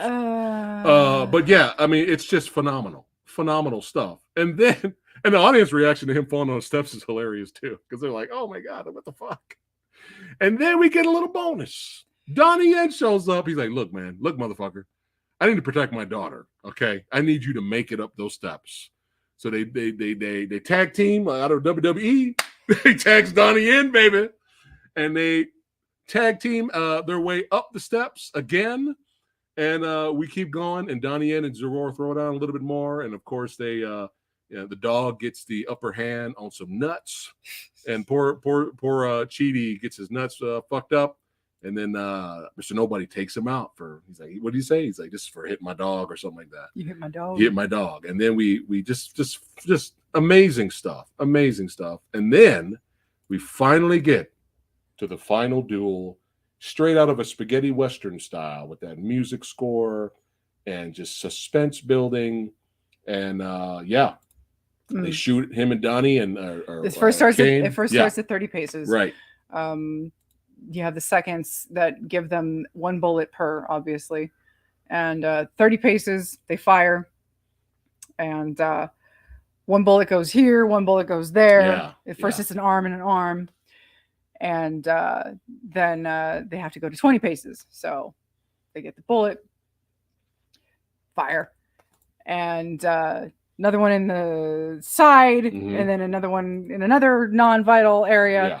Or in the shoulder. So no, closer, the other one for John was here, and the other one was, they're all like non-vital areas. And so the third time, Winston goes up to John, and he's like, "Just kill him." Just kill him. But your favorite part, I think everybody's favorite part, was the Marquis going up to Kane. Oh God! Remember your daughter. Fuck off! Oh, the audience loved that as well. Yeah. I love that stuff, man. So good. So good. Yeah.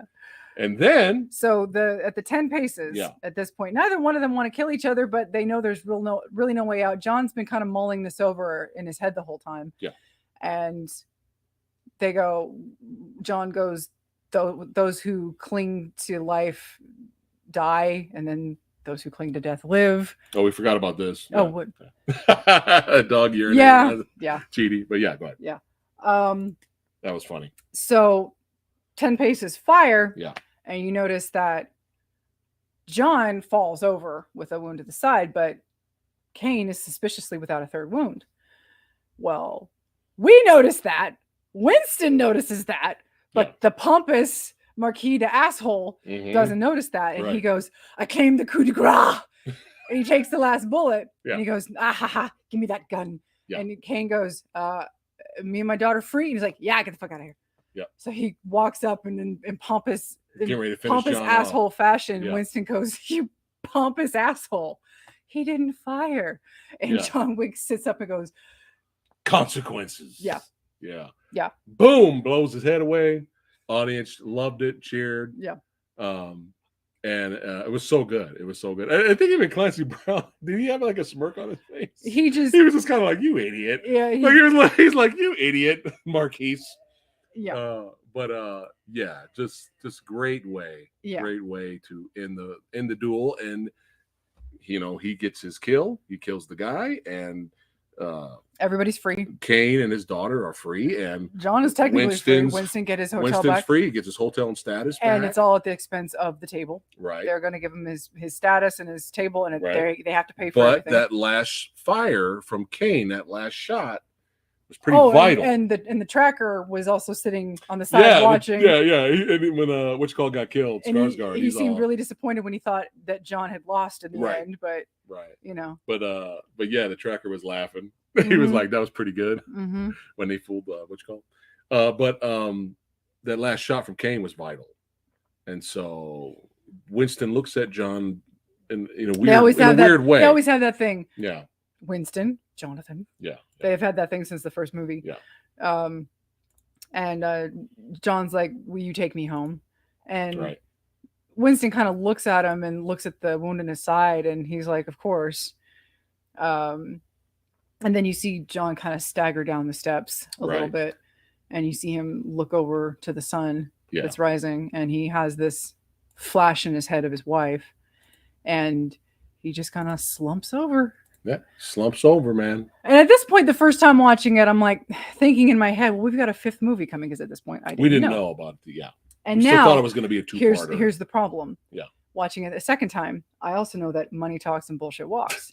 And we all know that this movie hasn't even been released in South Korea yet. And as far as I know, it hasn't yet been released in Japan. Oh, so these movies have these movies have not raked in. Oh my God, it's going to make way more money. These movies, which I'm all for. Yeah, these movies have not raked in all the monies yet. Right, all the monies yet. Yeah, this movie killed it opening weekend. It did the best for the John Wick franchise. Right. For opening weekend. Right. So. But it did feel like the death was a little abrupt. It did feel that way. Yeah. But they kind of, and then it's like they go to the gravesite and you see they look at him and the Bowery King, Winston and Bowery King are there. Right. And they're looking at the gravesite. The king's got the dog. John's dog. Yeah, John's dog.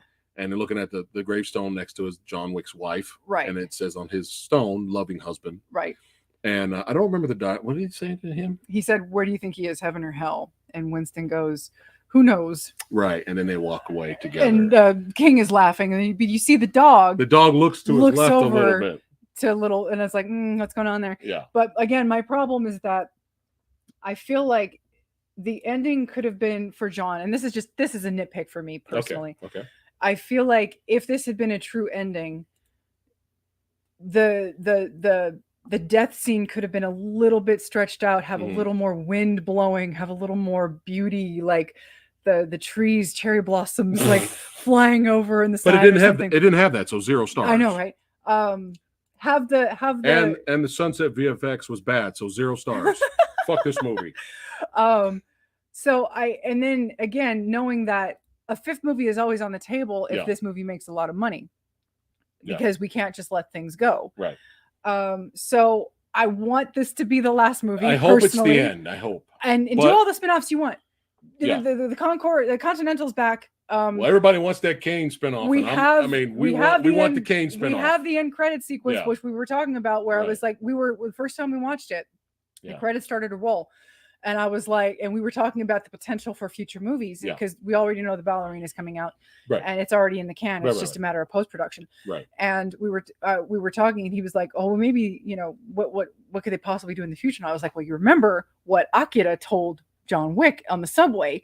How if you don't kill Kane, I'm going to." That's right. Kane is still alive right now. And this is the first time we watched the movie. I said, Kane is still alive. And lo and behold, as soon as the credits stop rolling, you see Kane listening to his daughter play the violin. And I'm like, here we go. You see Akira, who's pretty much better now. Yeah. And she brandishes a knife, fade to black, cut to black. Right. It's like, like, again, do all the spinoffs you want, but let John Wick die. Motherfucker, he's done enough. Now, here's the thing. I don't know if you guys have heard or know about this. If you guys really know what happened, please let us know. Because apparently there was another ending to this movie. Chad briefly talks about it. And apparently the audience erupted and they were fucking pissed. They did not like this other ending. They were fucking pissed.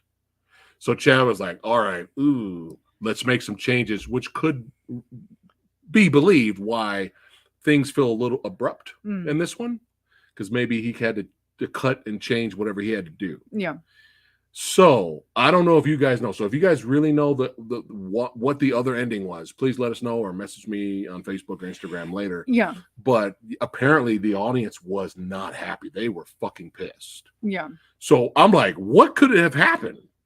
What, he said he lived. He said, I mean, why would that? Why he would made it even more ambiguous about if he was alive or dead, and that's why you see the dog look off to the side. But for some reason, the dog still made it in the final cut. See, here's my thing.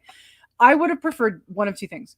Yeah. Either let him be dead and stay dead, and make the death a little bit more drawn out, a little bit more sad, a little bit more final and concrete. Yeah. Or give him the ambiguous, is he dead, is he not, but make that a little bit more obvious. Okay. Because now I feel like we're in the middle, which may have also be on purpose. And I don't like that kind of ending. I either want a finality or it's obvious that you remember, what was it, the Hemsworth movie? I still want to know, like, what could have made the people. You talking about Extraction? Yeah. Right. where that ending was like, it looked okay, like that motherfucker. well, it seemed dead. like he was dead, but by Yeah. the end of it, it was like, oh, he's still alive. Right. Okay. Right. Okay, fine. Right. So now we're getting a sequel. Cool. Even Right. though I would have preferred if he had died, because that type of movie, it was fine if he died. Right. But by the end of it, it was like, oh, I he's still want alive. this to be the end as well for at least Wick's character. Yeah. We don't want to milk it too much. And of course, I mean, let's look at, I mean, Rick Myers mentioned this yesterday. Look at the action set pieces themselves. They went all out.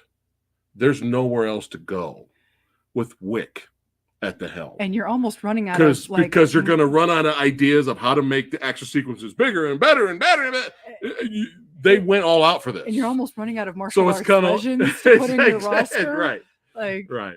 Who else are you going to get at this point? Like, a lot I did hear about this too. I've seen a lot of projects for Chad, so it doesn't look like, I think we're safe as of right now, or maybe for the next couple of years, that there won't be another Wick movie. Maybe most likely be Wick spinoffs. But here's the thing. I'm scared for these Wick spinoffs if Chad is not doing them. If Chad and 8711 are not doing these Wick spinoffs, I'm scared. Imagine what Len Wiseman, the Underworld director, is the one doing Ballerina. Now, hopefully 8711 is still involved, at least with the action set pieces, because I'm still kind of, you know what I mean? And Tony John Iko Uwais, they're in Expendables 4 this year, right? I believe they're in there. But yeah, I mean, there's a lot you can do. There's never an end of be all with action sequences, but you could tell the action sequences in this movie are so good that they were like, try to top that. Good luck. That was the point of them. But I hope this is the end. But let's have some fun. Rating. Now don't give us your ranking yet. Don't do it yet until you see. So we start our video and you see the rank logo come up. Then rank in chat your ranking of all four films. There's no wrong answer. Okay, all four of these movies are great for what they are. And then I want to put them on screen before we end the stream tonight. I want to have some fun with you guys. I want to interact because you guys are awesome. All right. So we're going to go ahead and give our ranking and rating of the film before we play the special guest video. But before we do that, just for fun, Samurai Guy did a little poll on the channel just for fun. So let's see what the public thought. So 191 votes. The public said, fuck John Wick Chapter 2 and fuck John Wick Chapter 3. But you know what makes me so happy? Is look at how close 4 is to 1. That's how you know it's a good movie. So that's what the public has voted on the channel. But I'm going to show you Lady Fat Blood's ranking numbers and what she rated the movie. Remember, this is the movie dojo, son. So we do two ratings. We rate the movie. We give the movie a grade, and we give the action a grade as well. And don't forget, here on the channel, C is average. Okay? I have some explaining to do, though. What do you mean? Why do you have to explain? I have to explain my rating. Explain it already? No, I need to explain my rating. Your ranking or your rating? My rankings of the movie. Okay, your ranking. Okay, explain your ranking. Okay. So, you can put it up if you want. All right. How do you want to do this? No, explain first, and then I'll put it up. Okay. So when the way I enjoy certain films, and I'm going to go back to Nathan, who compared the fourth movie to Avengers Endgame, right?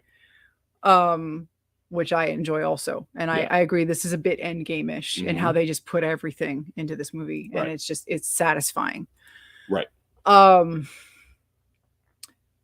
When I view my favorite Marvel movies, it's like there's a few that come to mind. It's like Winter Soldier, Civil War, Infinity War, and Endgame. Okay. Right. Those are like among my favorites. Okay. Like the heavy hitters, right? Okay. Between the two, Endgame and Infinity War is my favorite. Okay. Between the two. But Endgame is more satisfying. Right. If that makes sense. Conclusion, yeah. Because of the conclusion. Right. Okay. But overall, out of those 4 movies, The Winter Soldier is still my favorite movie. Now, I'm not saying it's the best movie. Right. It's my personal favorite. Well, that's what this is anyway. Okay. But so when I like talk I said, about, there's no right or wrong here. When I talk about why I love in this particular order, we're talking negligible. Like if you can see my, like that, we're talking, it's by a hair length. Okay. So my ranking for the franchise as of right now is 1, 2, 4, and 3. Okay, but we're talking 1 and 2 and 4 is like that. Okay, here's why. 1 and 2 I feel like are almost two sides of the same coin. Yeah. Where 1, I love it because it's so simple and it's so grounded, and it's such this came out of nowhere film that just surprised the hell out of everybody and me included. Never would have seen it coming in a million years. And rewatching it again, I love this little introduction. You get this little peek into this world that exists. Yeah. Okay. And I love how simple and basic it is. And then you go into 2, which takes place right after 1. And what does it do? It opens up that world that we've been introduced to. Right. And it expands on the story. And it's this natural progression, which is what I love in sequels.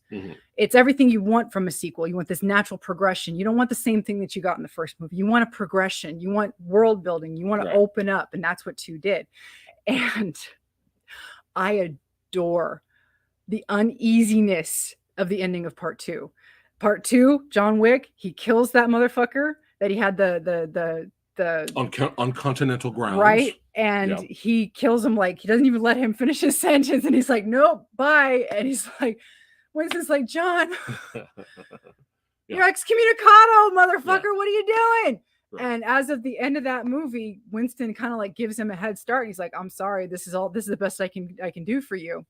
And the end of that movie, there's the music starts to come up, and there's this tension in the end of the movie where John Wick's future is so uncertain. And I love endings like that. The ending for John Wick 2 is my kind of ending, where it's kind of like why I love the Two Towers so much. Lord of the Rings. Yeah. Why I'm not saying it's the best movie, but I love that type of ending where it's just like, ooh, it's just this uneasy, like uncertain and like uneasy. The Empire Strikes Back type of ending where it's like, what's gonna happen next, right? Yeah. So that means you're invested. That means you care. Right. So 4 is the culmination of everything that's come before it. And again, we're talking negligible. Like it's not even like all of these movies are great in their own ways for different reasons. It's not There's even no like wrong ranking. It's not even like I like this one so much more than this one, and so it's not even like that. It's like it's literally like no, it's like all right. So now I'm gonna play this here. Here we go. So boom. Right. There's Lady Phat Blood's ranking. And that's not an A. That's not an A minus. That is an A. That is a solid A. Yeah. And she gives the movie an A and the action an A plus for John Wick Chapter 4. Yeah. All right, nice. Very well done. Very well done. I thought you were going to give it an F because there were no cops in the movie. All right. Nobody stopped the cars during the act. That's it. That's it. Fuck it. F minus. All right. Now I'm not gonna explain too long. You guys already know. You already know I'm an action guy. You know I'm an action guy. Love John Wick. We went to go see John Wick. Me and my buddy Chris. We went to go see John Wick, the first one, because we were bored. We didn't really know it was going to be a good movie. And we were blown away by the action set pieces. We were like, wow. When we rewatched it recently in 4K, I was laughing hysterically. I don't know if you guys knew this, but the first John Wick movie is a comedy. It's sad what happens to the dog and everything, but the villain is fucking hilarious. Watch it for the villain. Yeah, I heard you just beat the shit out of my son. Yes, sir, I did. Why is that? He shot John Wick's dog and stole his car. Oh. It's hilarious, man. That villain in that first movie is fucking hilarious. But yeah, I love all these movies for different reasons. You guys know this. And if we ever rank these, all these movies are so good and so much fun that if we did this again 2 years from now, we could have a different ranking. But as of right now, this is where Samurai Guy's at, okay? My ranking, 3, 2, 4, 1. Number 1, John Wick Chapter 4 is my favorite as of right now, and I'm giving the movie an A+, baby. And I'm giving an action an A+, and let me tell you why. Not just because I enjoyed the film. How was it? What? 4-1? Yes, number 1 is John Wick Chapter 4. Okay. Right? Okay. Number 2 is John Wick 2. Number 3 is the first one, and number 4, the last, is my least favorite, even though I love parts of it. The way it was structured. It's fine. I think they're smart enough to get it. Okay. Okay. But yeah, I'm gonna tell you why I give it an A+ for the movie and the action. It's not just because I love the film and not just because I enjoyed it. It's because of this. despite the talent that was a part of this project, the filmmaking talent, the stuntman talent, the acting talent, despite all of that coming together that helped make this movie, there was no goddamn guarantee it would have been good. All of these legends in this film are given respect, especially in an American movie. They're all been given respect, a chance to act, a chance to shine, a chance to show why they're legends. Do you know how wrong this could have been? Even though if you think about it, it would have been a guarantee. Oh, well, it's Chad's a part of it. It's a guarantee. 8711's a part of it. It's a guarantee. It's going to be great. There are no guarantees because we have seen so many movies where we have these high expectations because of the talent involved, and it was disappointing or it pissed us off and we were let down. Samurai Guy was not let down, baby. Mm-mm.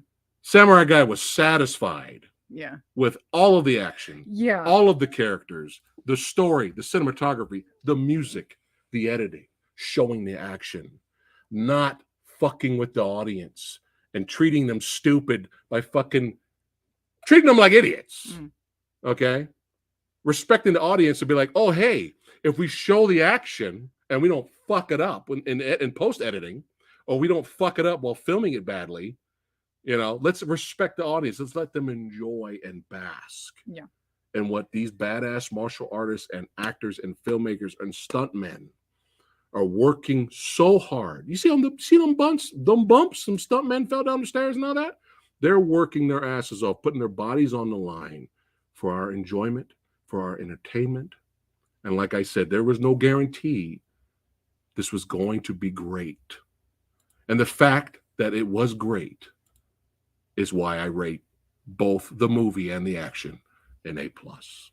Thank you for tuning in. No, I'm not leaving. But let's have some fun here. And again, don't put your ratings in yet. I'm about to play the video right now.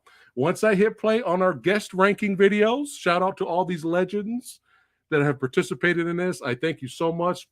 You guys are amazing. Once you see ranked pop up, I want you guys to start going. Put your ranking in chat. I'm going to put it up on the screen afterwards. All right. So let's have some fun here and let's keep on going. Hold on. We got to get it going. We got to get it going here. Hold on a second here. All right. I got to do screen share for this one. So hold on. Oh, we got to put our headphones on. That's what I was asking. Got to put our headphones on. Here we go. We got to get it going because this is special. This is special. All right, we got to do some screen share option here. Boom, bam. We're going to bring it up. Once I hit play, guys, let us know in chat your ranking. Hold on, let me blow it up. Make sure it's full screen for chat watching. All the legends. There we go. Let's make sure we get it full screen. And I'm going to mute us. Yep. All right, I'm going to mute us. All right, here you go, guys. As soon as I hit play, let us know your ranking of all 4 films. From most favorite to least favorite. Let us know in chat, and I'm going to put it on screen afterwards. Here we go, baby. Let's have some fun.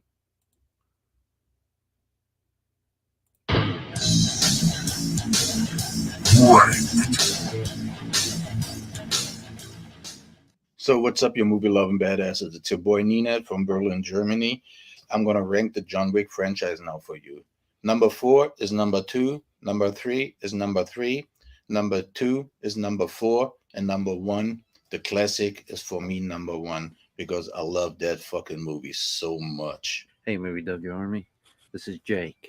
My ranking for the John Wicks are 4, John Wick 3, then 2, then 1, and then my number 1 is John Wick 4. Hello there, it's Kevin Lambert from Kevin Lambert Entertainment Reviews, and I'm going to give you my ranking from least favorite to favorite in the John Wick franchise. Chapter 3, Chapter 2, Chapter 1, and of course the best of the best, Chapter 4. And this guy right there, I think he agrees with me.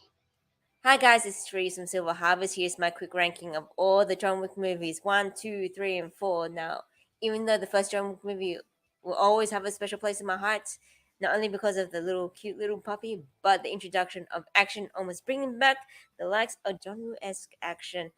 The second, third, and fourth just keeps upping the ante, expanding the scale, especially with the third, bringing along Mark Dacascos and Cesar Peña and badasses from Indonesia. And the fourth, you just have to see it for yourself. For Preston, the Samurai Guy, for this weekend, my ranking of the John Wick franchise is number 4 is John Wick Chapter 2. Number 3 is John Wick Chapter 3 Parabellum. Number 2 is Chapter 4. And number 1 is John Wick. I just love the original movie, but all movies are awesome. So thank you. Hi, Preston. Thanks for asking me to rank the John Wick films. For me, the original is the best. I walked straight out the cinema, went to the kiosk, brought another ticket and watched it again. That film absolutely wowed me. In second place, it has to be number 4. Donnie Yen stole the show for me in that. And obviously Scott Adkins was great, unrecognisable. Third place has to be number 3. Absolutely loved that film. It is just as good as the fourth, but I think the characters in the fourth one just topped that for me in number 3. And in last place is number 2. It had its moments, but I didn't enjoy that as much as the other 3. Hope that helps. That's my ranking. Thank you very much for asking me to do it. As I said earlier, speak soon. Alex Chung here, ranking John Wick movies from least favorite to most favorite. John Wick 1, John Wick 3, John Wick 2, and at the top, John Wick 4. Best action. Hey, DOJO Army. So, my pick for ranking of the 4 John Wick movies. Number 1, John Wick. Number 2, John Wick 2. Number 3 is John Wick 4. And the last one is John Wick 3. Thanks, guys. How's it going, everybody? This is Toon Chanda, actor, martial artist, filmmaker. Today, I have been asked by a friend of mine, Preston, the Phat Samurai Guy, for me to rank the John Wick franchise. I'm going to be ranking the John Wick franchise by the storyline and the fights and stunt scene. Okay, so part 1, chapter 1, I rank it 8.5 story, 8.5 fight scenes. Part 2, 8.5 story, 8.5 fight scene stunts. Chapter 3, of course, Mark Dacascos, we got Mad Dog, everybody was in there. I give the fight scene 9 out of 10 and stunts, and then the storyline 8.5 out of 10. And chapter 4, with Donnie Yen and everybody, Scott Adkins, and all the people in there, right? They were very excellent. Fight scenes, I give it a commendable of 10 out of 10. Okay, and with the stunts too. So 10 out of 10 on that. And for the storyline, 9 out of 10. I'm looking forward for the spin-off, Donnie Yen, chapter 5, Chad. Call me up, I'm a martial artist too, and an actor. Hey, watch this, watch what I can do. All right, see you guys, peace out. Hey, Phat Samurai Guy, Javon Wallace here. And here's my rankings for the best martial arts series in all of cinema, the John Wick series. Starting from the bottom, I have John Wick Chapter 2, then followed by John Wick Chapter 1, then followed by John Wick Chapter 3, then the obvious John Wick Chapter 4. There it is. There's my ranking for the best martial arts series in cinema. So long, my friend. Hi guys, Ranji Chesmo here. This is me ranking all the 4 John Wick movies, what I think are the best. John Wick Chapter 4, John Wick Chapter 3, John Wick Chapter 1, and John Wick 2. So 4, 3, 1, and 2 are my favorite in that particular order. John Wick. So the first film gets 9 out of 10. The second film, 8 out of 10. The third film, 9 out of 10. And the last film, 10 out of 10. Hello, Frank Jang here. I'm in New York City. I'm here to rank the 4 John Wick films. The last one will be number 3. I like the first half, great action, but I didn't like the characters and the new character. They had a better character than the new characters. For me, it's hard to choose between 2 and 1, but I'm going to put 2 above 1 because I always like a sequel where they expand on the universe and the world building. And of course, number 1 choice would be the latest one, John Wick 4, great action, great in the top 3, epic series, 3 hours length. So my ranking from top to bottom will be 4, 2, 1, 3. Bye-bye.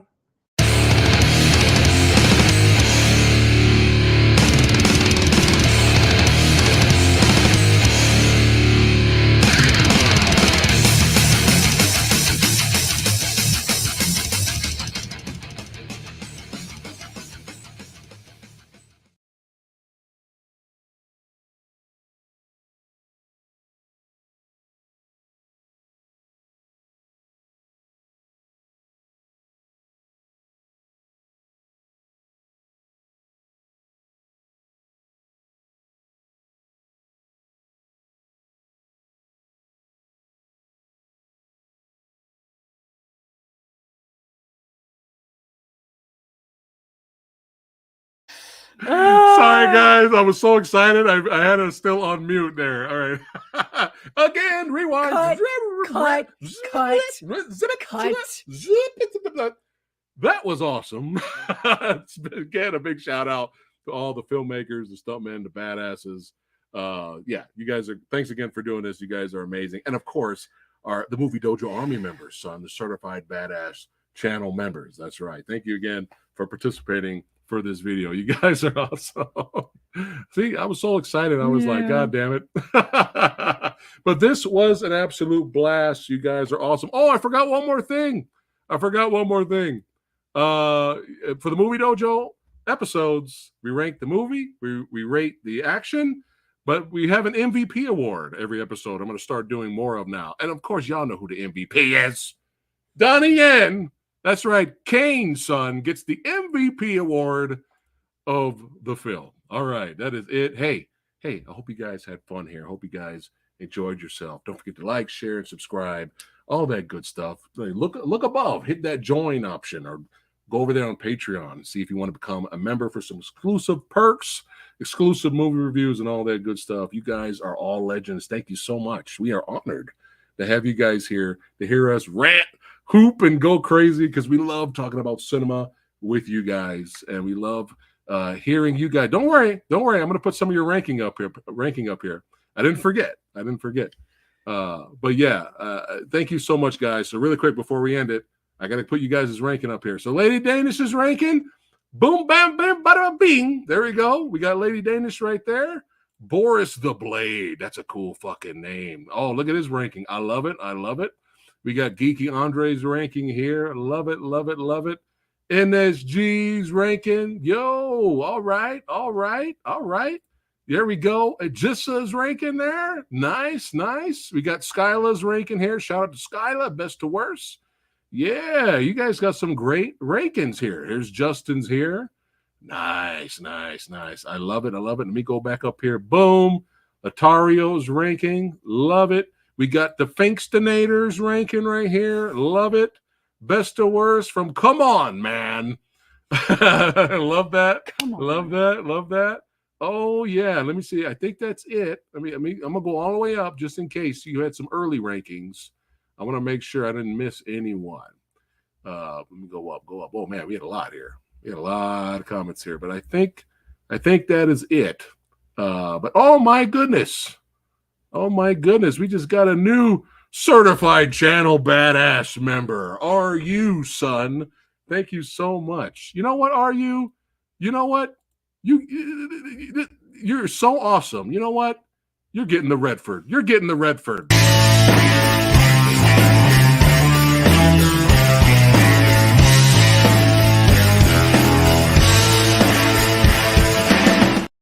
Oh my God. All right, guys. You guys are awesome. Hey, thank you so much for hanging out with us. We'll see you guys on the next one. Let me make sure I'm not missing any more rankings. Let me also just say, which one? When here's Nina's ranking again. There you go. When it comes to a franchise like this, yeah, to go in, I said something similar to this in our spoiler-free review. To go in with such ridiculously high expectations, yes, and not be disappointed, it's so rare. Yes, I was not disappointed. Yeah, the ending was a little, but it could have been so much worse. Oh yeah, and to have a franchise like this, where you have to struggle to kind of like rank the movies because they each have something so good about them. Yeah, those are the kind of problems you want to have. It's so rare where you have a franchise consisting of 4 movies, and not one of them are trash. John Wick 3 is not my favorite movie, right? But it's not a bad movie. It's still kick-ass. Yeah. It's got some things that irritate me about it. Yeah. But it's not a bad movie. Right. Oh my goodness, we got another badass certified channel member. That's right. Ajissa. Sorry if I botched your name, but thank you so much. You get. This is how excited we are that you're a channel member. You get the sexy sumo. Yeah, baby. You get the sumo. But yeah, before we end it, was there anything else? No. Oh my goodness. It's nice to have a franchise like this. Yes. That it's treated us well. Yes. I think it's served us well. Yes. But yeah, thank you so much, everyone. Thank you for being new channel members. Thank you for liking, sharing, subscribing, all that good stuff. Share this video. Get it out there, guys. Get it out there. We really appreciate that. And we have fun here. We have fun here. All right, guys. Thank you so much again for the 5 billionth time. We'll see you guys on the next one. Take care.